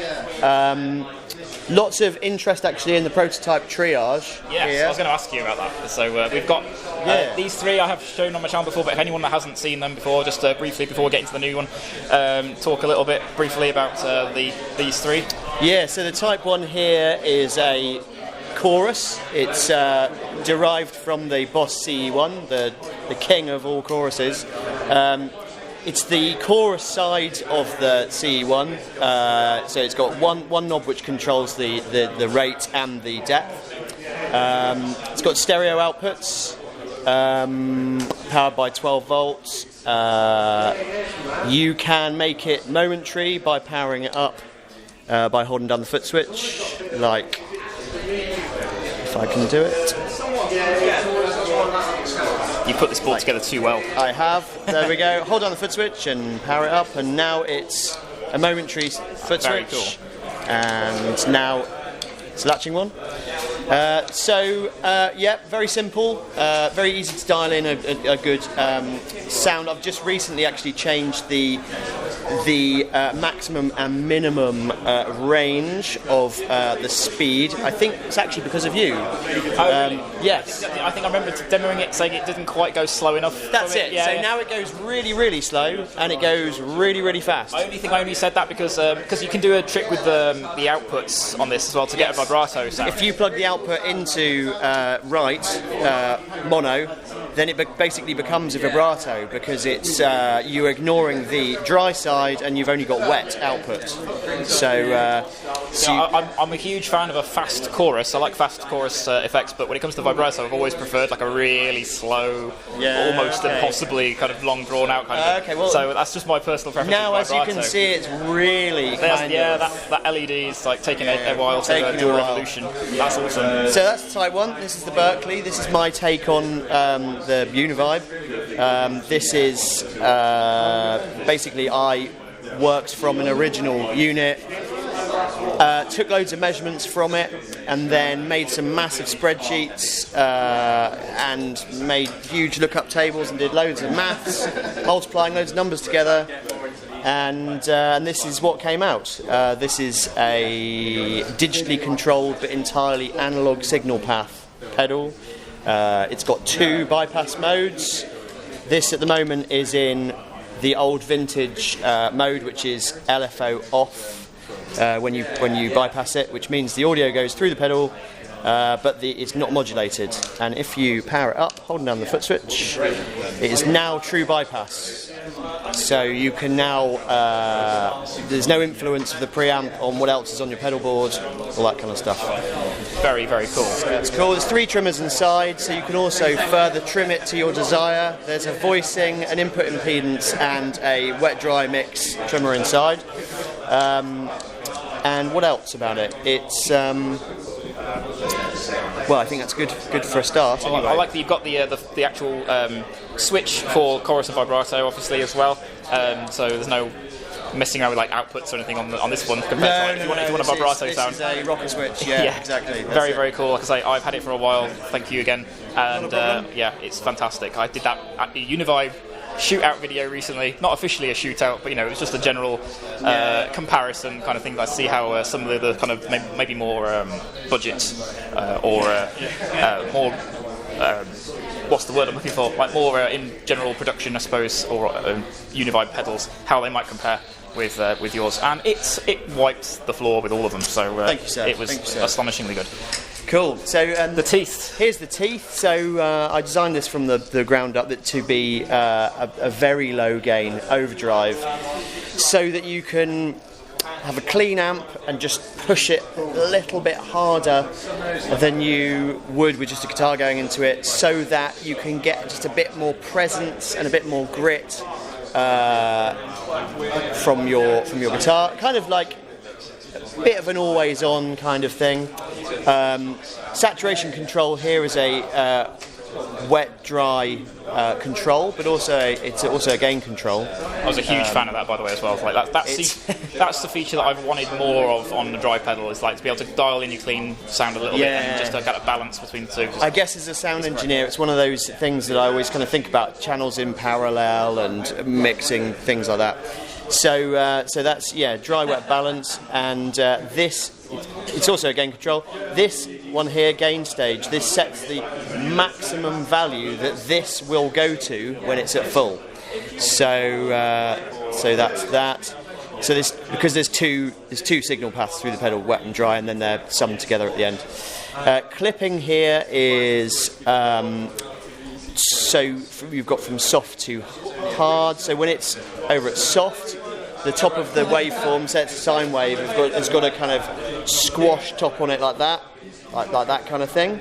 And then as you move it over to hard, you get much more sort of sharp-edged, classic distortion kind of waveform. And then the ever-present volume knob. Kind of important. Kind of important, yeah, exactly. And then we've got a breath control. Now that gives you, when it's on, like a little presence peak at about 1.2 kilohertz. So if you're using your Strat with your outer phase pickup selections like 2 and 4, just gives you a little bit of air kind of into the voicing, so it pokes through the mix a bit more. There we go. And then, well, before that, I think before we move on to this one, we need to talk about these foot switches because, of course, damn, they're amazing. I mean, thanks, sir. They are not cheap parts, right? We've had this conversation before. No, they're expensive. They're mil-spec components. They're used by the military. They are expensive. They're going to withstand the stomping. They withstand lots of stomping. They're non-sparking zinc alloy. They actually are two parts to the foot switch. There's the mechanical part that you see here, and there's also the switch contact on the back. So if the switch goes bad, you can actually swap out the switch component from it. So which is great because that's means you don't need to throw this bit away. And yeah, I mean, robust and sort of does the job really. Excellent. Yeah, easy to aim for. in the dark. Definitely. It's like with everything else. I love being top jacks as well. You can push them all together and save some space on the board. They're great to sound fantastic, easy to hit on and off. That's great. Before we get to that as well, actually, I've got to tell you about what we've got going on here. So. The amp solution. Yeah, absolutely. Because this is like a noiseless show. We can't have amps going on. We can't have amps with cabs out in the open. So we're running the output of this triage here into the quilter head, and then the output of this is connected to a 1x10 cab under the table here, which is in an isolation cab. Surrounded with sort of wadding and sound insulation, and then we've got a mic in there. We've got a SM57 in there, and then the output from the mic is going to the mixer here, and then we've got the headphone amp in the mixer is what we're listening to. So we actually have got an amp. We've snuck an amp into the show. We found a loophole. Yeah, absolutely. That's it. Now we need to come to the new one. Okay. Prototype, yes. Yep, this is a prototype. I got it ready just before the show, so I thought I'd bring it along to show people. This is essentially like the wet side of this, but simplified. This is gain, this is high frequency balance, so that's high frequency cut, level, high frequency boost, and that's volume there. And the idea, and it's got a transformer output, so we get a bit of compression squash from that, and a little bit of tone shaping from it as well. The idea with this is I'm going to kind of want to separate it from the teeth a little bit and make it its own, bring it into its own, give it its own personality, and maybe get the price point down a little bit as well, so it allows people to get a Horrothia pedal for a bit cheaper than they have. So the regular foot switch is a part of that, or you still, don't know yet. You still on the fence? Not quite sure. Haven't quite decided. I mean, at this point, the foot switch thing is like your thing. I know. I think we might have to give in and just go for the foot switch. Yeah. I mean, it's fantastic, and it really sets. I think personally, it's like I know it bumps the price up at the end of the day, and that's not a great thing. But I think at the end of the day, the pedal community, the pedal market is, there are people, charging absolutely crazy prices for what I personally would say are not necessarily, necessarily worth, that price point. For like a clean boost or a treble booster, or things like that, or a tune-up fuzz, or all that kind of stuff. Yeah. So I think on all things considered, I don't think it's. We'll just have to see. I think it's probably a couple of months before I finalise it. Right. I've got to do I've got to design the graphics yet, and cool. And that's called what? Triage. Triage, as in to give some medical attention to your guitar signal as it enters your board. So Cool. Thank you for talking to us, showing us through your board and what you've brought with you, rather. And we'll come back in a little bit and play through some sounds and actually hear some of these things. So thank you for showing us. Looking forward to trying that new one as well. Looking forward to that. Thank you, Phil. Thanks, Tom. Cheers. Take care. Much appreciated. Thanks a lot. Bye. Welcome back to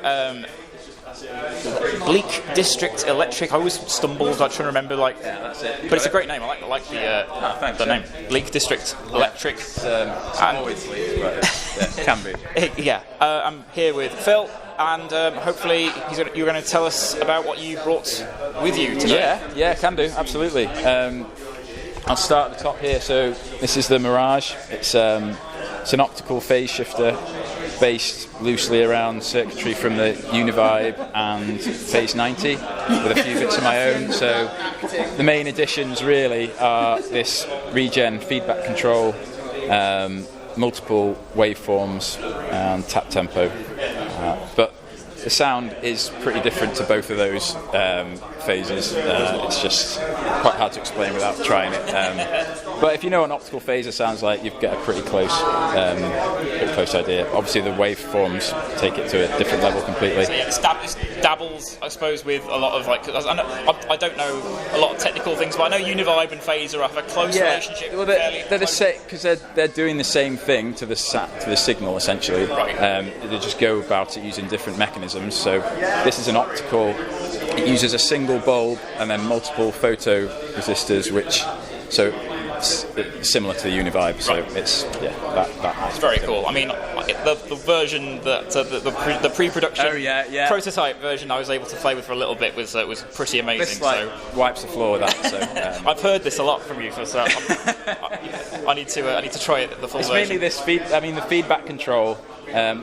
Really adds an extra element to it, and I'm just much happier with the sound of it overall than the previous one. I'll move on. Yeah, carry on. Tapescape is a tape-style modulated delay. Your standard controls, mix, feedback, time, and then your rate and depth of the modulation. Can get pretty extreme at the higher rates and depths, but can be really nice and lush, lower down.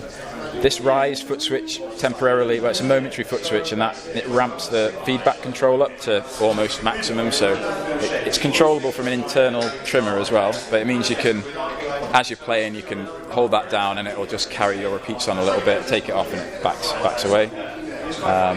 Really happy with that one as well. Sorry, go, yeah. I'm excited to hear this as well, and a little bit later on we'll come around and listen to some of these pedals. But brilliant. The Rec Head. Yeah, that's just a prototype at the moment. It's a sort of later stage one. I've been struggling with how to describe it all day, really. Okay. It says on it. I don't know how I'm going to manage. It says on it that it's a lo-fi cassette modulator. It's a sort of dynamic vibrato with a overdrive and some filtering in there. Oh, right, okay. So you get a kind of the strength of the vibrato varies depending on how hard you play or where the sensitivity knobs are set. Can be really without any dry signal in there and just all wet, and the sensitivity up, it's really all over the place. But then you can dial it down to far more usable. It can just thicken the sound really nicely as well. But I love having stuff that will be musical but also go too extreme out there if you want it to. I'm exactly the same. It's great to just make everyone in the room just turn around what the you want to have that. That's the maximum setting wants to be that. Really. Yeah, so, I think that's every guitarist's dream at the end of the day. When you play in a band or whatever, just suddenly get you already want the majority of the attention to be on you. So when you'll definitely get. If you feel like you're losing the room, I know what'll work. Yeah, bring it back on me. Exactly. So that's so that's that. It's pretty much there as a prototype. It's not released yet. Landscraper. I've seen this all over the place. Cool, that's good. It's been huge, I think. It's quite popular. It's two identical channels of something similar to a DoD 250, but it's buffered and boosted at the front and back of it, so it just means you've got a lot more access to the lower gain settings as well as the higher gain ones as well, so it just makes it a lot more flexible. And the last two we've got here? So Slate's a prototype as well. That's a really very simple, discrete, so no op amps, and it's transistor based, low, medium gain overdrive preamp. Great pushing an amp, or great being pushed by another drive, or it's quite utilitarian, just does what it says, nice and simple. Very cool. I'm very intrigued by The Sun, though, is my interpretation of a famous amp made by a company called Sun, called the Model T. Yep. Famously used by Sunno, the band, and loads of other big doom and stoner bands. It's really loud, loads of gain if you want it, and really bass. Well, it doesn't cut any bass out of it really, or much. So it's really thick sounding, massive. The amount of volume is ridiculous.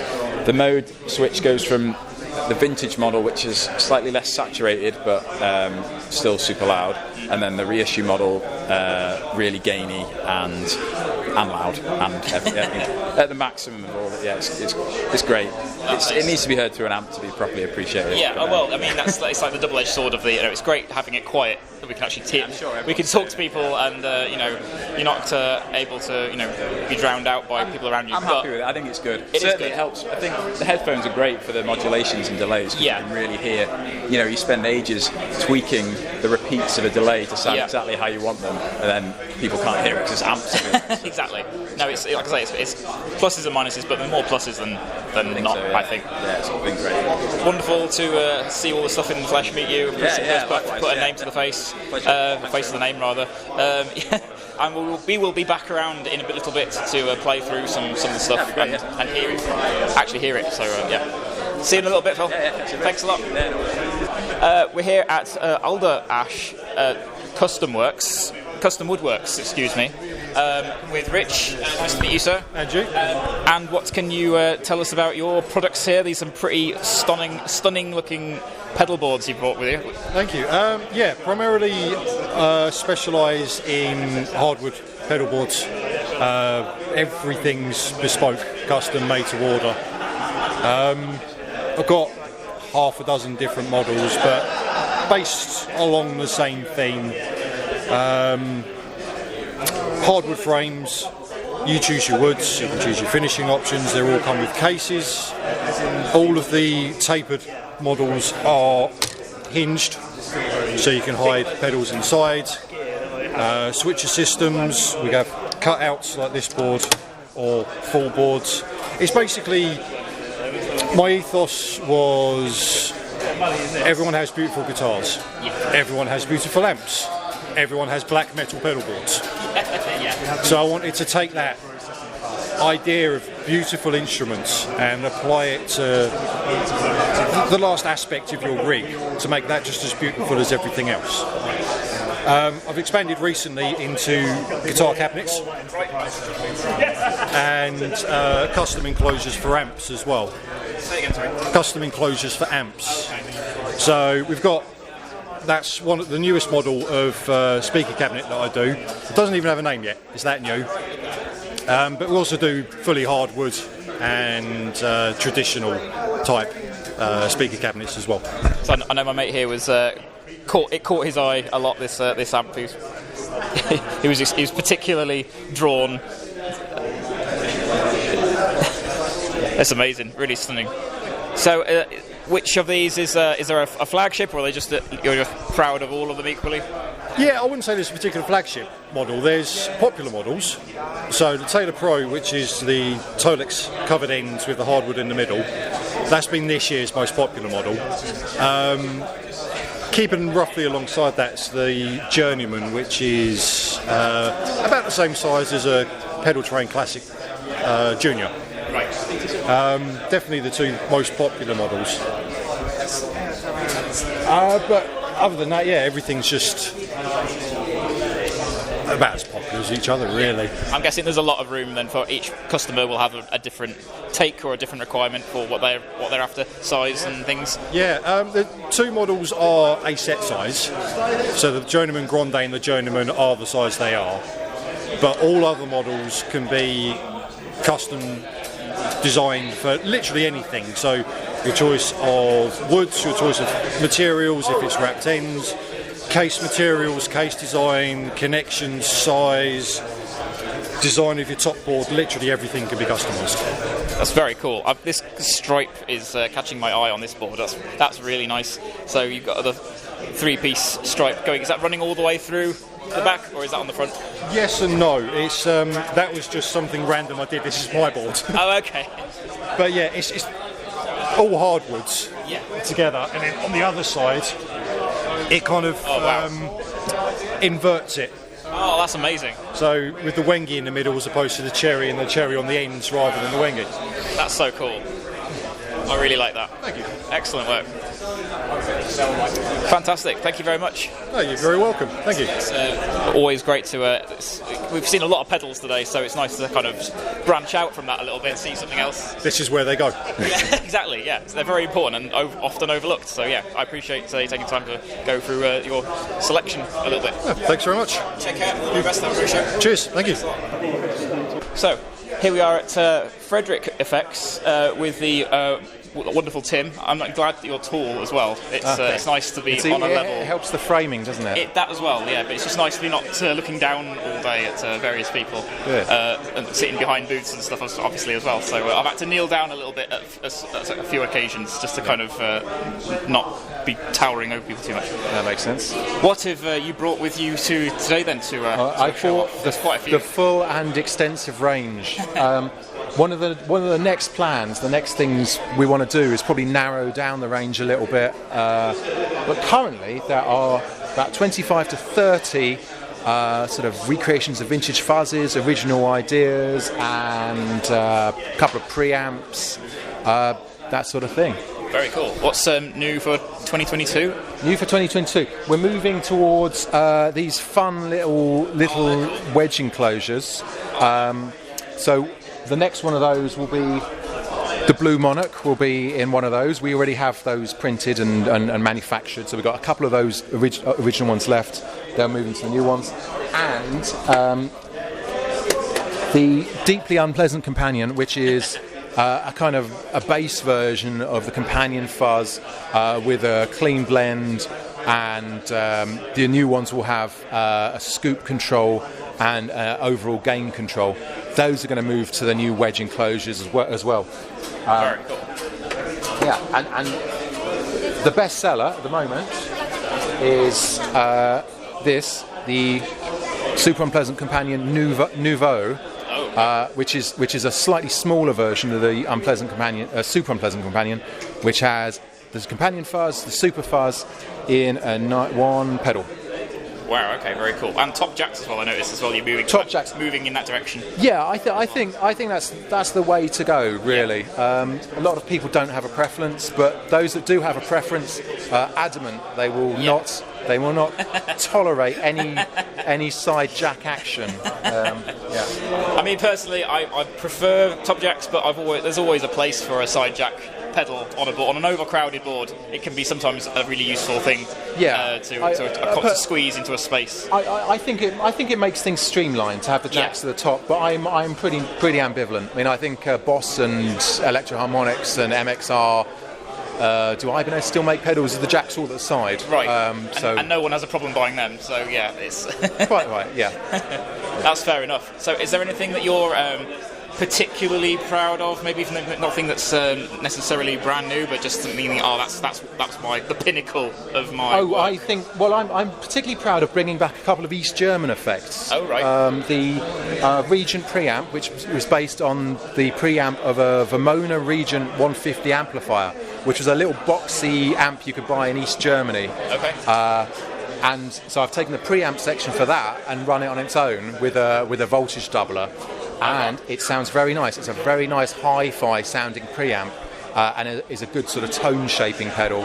And I've got the Vizzera, and the Vizzera is closely based on the only distortion pedal you could buy in East Germany, and that has the original 40 or 50-year-old transistors now, and a few more options than the original, so that's quite it's a very harsh effect. Right.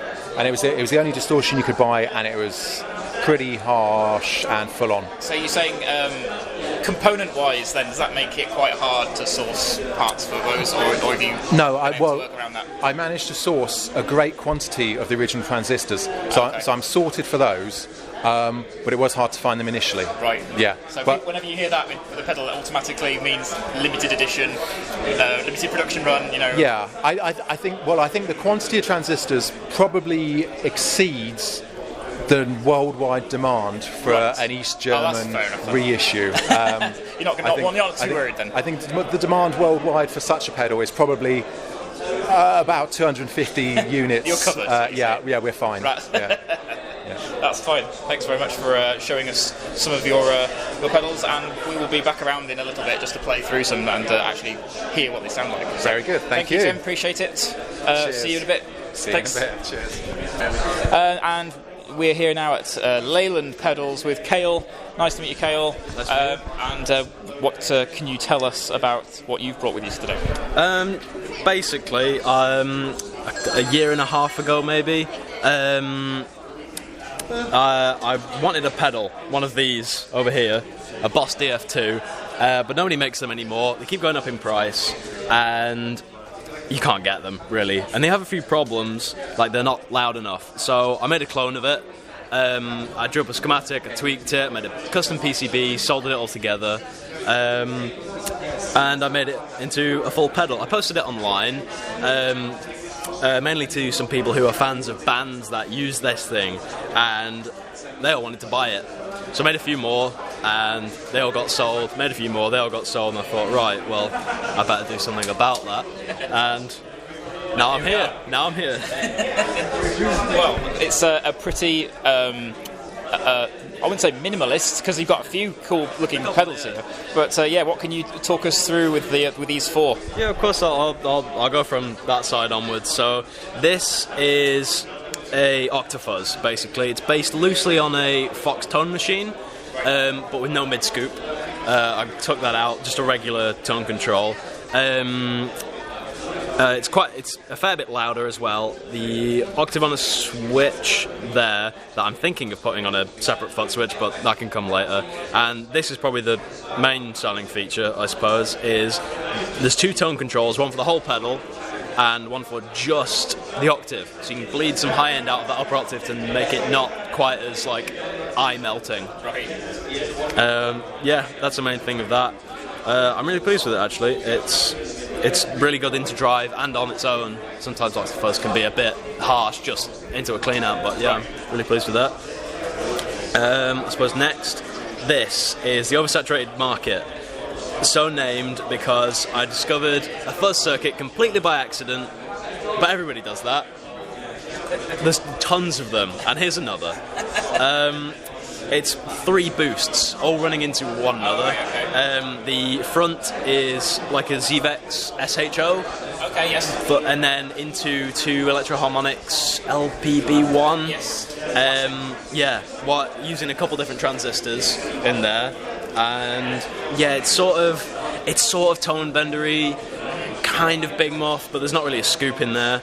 But it's really good at chords. It's weird. It's like it sounds like it'd just be power chords and octaves and bass and stuff, but yeah, it's really good. It's really defined. It's really good into overdrive, that one, diving the volume.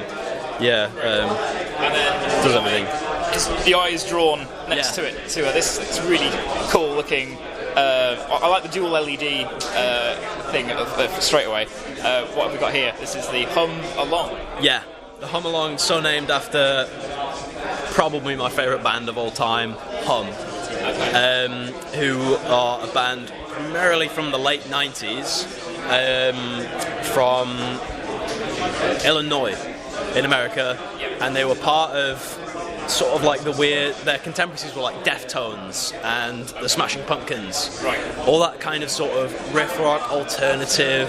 A lot of people call it space rock, sort of shoegaze in a way.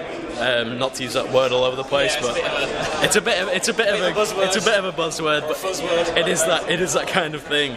And basically they just use one of these pedals. The Boss DF2, just for the distortion sound, because they used massive 100-watt heads clean high watts orange heads, just completely clean, very loud, and a cheap distortion pedal in the front. And that's the sound, the 90s thing. Can't say fairer than that, can you? Really, it sounds like a classic. Exactly. It's like a DS1 but fixed. I hope that doesn't offend too many people. But if you find problems with a DS1 but you still like that 90s big chord, like drop D thing, it's perfect. Well, it certainly looks amazing. We will come through in a little bit and plug in and actually hear some of these. So we'll see you in a little bit, but I'm excited to try these out, and have a great rest of your show. Will do. Thank you. We're here with Stuart from Tate FX. Pleasure to meet you, sir. Hello. What can you tell us about what you've brought with you today? I've brought some pedals. That was a good idea. Yes. These are made by me. A small team of just me makes them. I have a small team of just you? Just me, yeah. So I do the marketing, I do the website, I make pedals. Yeah, exactly, yeah. So I've just got, my main focus is drives and fuzzes. Right. Because you can never have too many of them. Yeah, exactly. Hopefully later on this year I'll expand into a few more things I've got coming out. But predominantly for the last couple of years it's been drives and fuzzes. Right. So this is basically my full collection. So we've got a Hot Coals, which is a germanium treble booster. With two modes, we've got a treble boost and sort of a more mid-bassier sound. We've got a germanium fuzz face, which is two, obviously, military spec germanium transistors and a pickup simulator in it, so it can run behind other pedals, so you can drive it with a drive or hit it with another fuzz, or you can put it after a buffer, and it behaves itself, which isn't the same with a lot of fuzz face type circuits. The Antares is sort of my take on the perfect Japanese overdrive.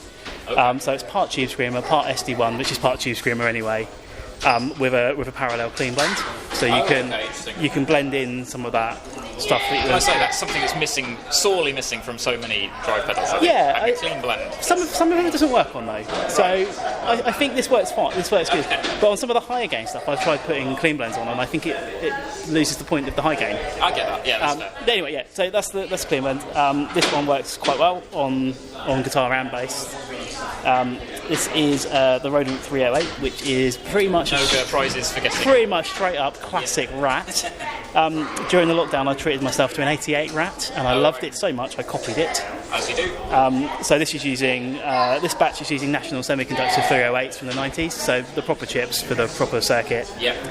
And this is my modern take on this. Oh, okay. So this is a Rat-based distortion. The tone stack has changed, the gain stack has changed, and then you've got three clipping options. So you've got a classic compressed sound, you've got no clipping at all, which is like this open, really mid-focused drive, and then you've got an LED clipping, which is it's more open than the silicon, but it's quite loud and clear. It's sort of almost sort of Jubilee-esque. It's sort of got that Marshall-y flavour to it, without being a Marshall circuit. It's surprising how much you can make a Rat sound that ballpark. And this is the one that I think most people associate with you. You see this all over the place. That's great. Online. Yeah. So this is a one knob fuzz. It's loud. It's aggressive. It's on or off, and then this is just volume. It's the same sound here or there, but it's just louder. Again, this has the pickup simulator in it. So this will run, if you look on here, you've got this big transformer here, and this will run behind a buffer, behind another pedal, or run anywhere. So in this instance, we've got it pretty much last in the chain. Right. So people can see that actually it's not. It actually works. Yes. And then this is a classic booster. So it's a JFET boost.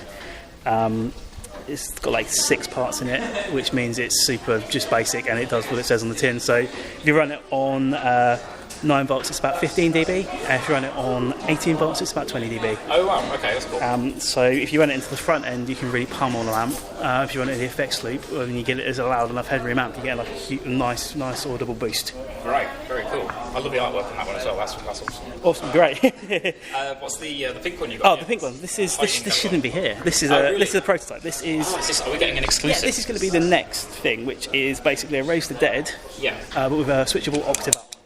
Oh, very cool. So this is just a case It's not going to look like this. Oh, okay. It's going to be that's a shame. proper artwork. I was thinking, I've got a soft spot for pink pedals. Pink and gold seems to work. It does. It works. It looks but yeah, great. this is the next one. So I've just bought this. I think you should keep the soft pink. I bought this round for people to try today and see get some feedback, and it seems good. So great stuff.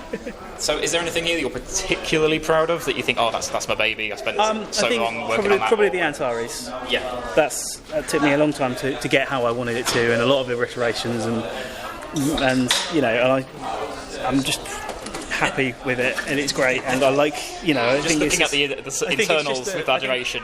I think I've really pushed myself to make it functional and look good. Well done. But yeah, that one. Maybe to a degree, this one. I love this one. This is always a great one for me. It's not a massively complicated thing, but it's just simple and it works, which is what I like. Which is why we've got the one knob and just does what it's supposed to do. If a pedal sounds great in one position and then you just have a volume control, that's all you need for a lot of the time. Admittedly, it's probably that one and that one. Great stuff. Thank you very much for talking us through your range. Hopefully, I can feature these on my channel at some point and actually hear what they sound like, because the audio didn't work out as I planned today, so I'm unfortunately not able to hear anything, but that's a shame. I know, and also running out of time also is a factor. But thanks very much. Thanks. All the very best. Cheers. And I'll see you again, I'm sure. Awesome. Ta-ra. And we're closing things out at the FX Expo with the host and the brains of the outfit, Alex, Zander Circuitry. Always a pleasure, sir. How's it going? How's the day been for you? Yeah, busy. It's been eventful, juggling being an exhibitor and the organiser, just trying to make sure everyone's happy. But overall, really positive feedback from both public and exhibitors. So I'm chalking it up as a win. Yeah, I would, definitely. It's been amazing. I think everyone's had positive things to say, so good on you. Well done for pulling it all off. I think everyone's a little bit in awe of how you've actually managed to pull all this together, especially with all the hiccups along the way. Something COVID. So, without further ado then, can we get you to talk us through, probably not everything, but certainly maybe like the more recent stuff for 2022? Yeah, I mean, I can give you the salesman rundown. I've honed it down. Whatever you want to do, go for it. So spotlight moment. Kind of runs the gamut of everything from light overdrive to boost with the surplus. Cranium and terra firma are different variations on distortion. So the cranium's like a rat-based distortion, kind of all the rats in one pedal. Similar thing with the American Geek and the Seaver, which are two variants on the Big Muff, which is one is the transistor version, one is the op-amp, and again, just making them as versatile as possible. Foxton Woods, classic 70s octave fuzz. Cafetiere, crazy, spitted, gatey, harmonic percolator style fuzz. Cyclone, crazy, oscillating, sub-octave fuzz.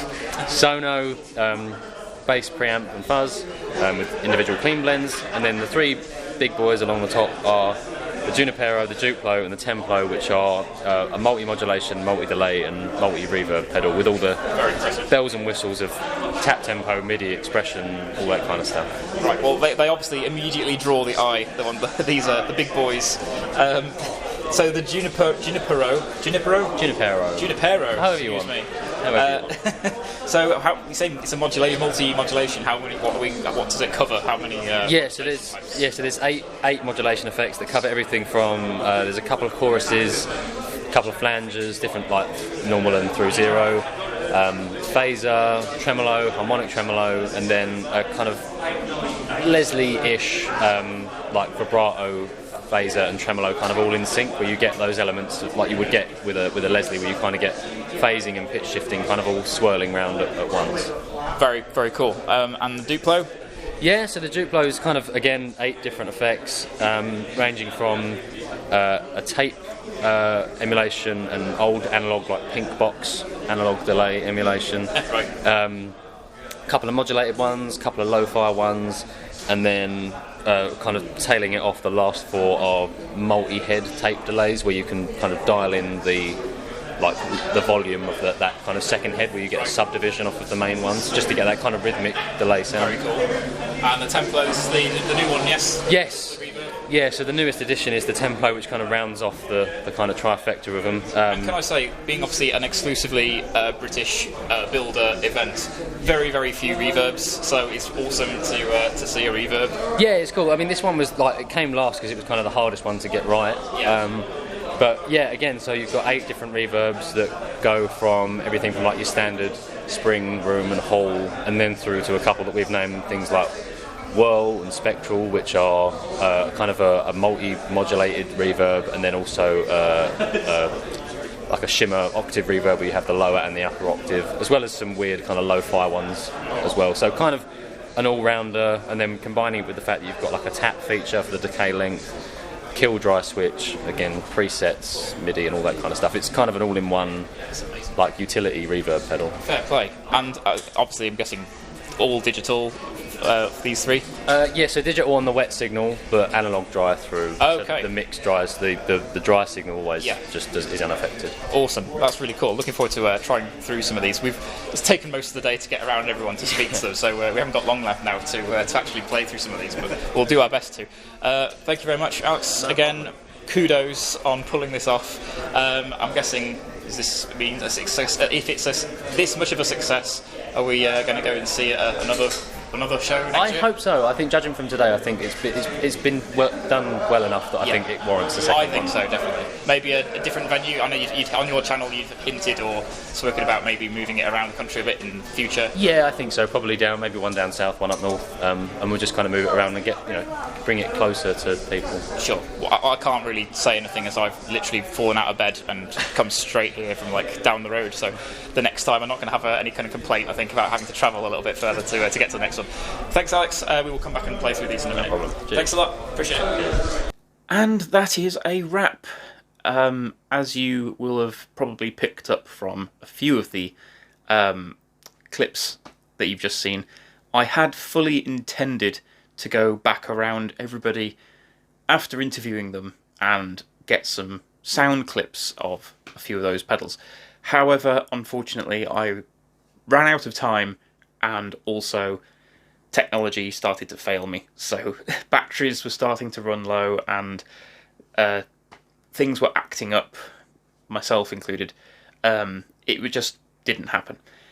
That said, I was able to lend a few pedals from several builders to feature on my channel at some point in the not too distant future. So of course you will have seen the Audiostorm Quad Screamer. Very excited to try this one. There's just so many cool little switches and stuff on here to play around with. I also noticed it says 9 to 30 volts DC, which is crazy. Imagine I don't think I've got a 30 volt power supply, but I really want to hear what that sounds like at 30 volts. Man. So very cool. Thank you very much again also to Audiostorm. From Bleak District Electric, I have the Mirage. I did have this briefly once before, as you have heard. This is the revised, updated version for the masses. The one I got was the prototype, and it wasn't 100% where they wanted it to be, basically. Phil had already said to me, when we've got it sorted out, you will be able to get one that's ready for sale, and you can demo it properly then. So this is that pedal. I'm really excited to try this one. I do love me some Univibe phaser modulation-ness. That's going to be awesome to demo. Look out for that.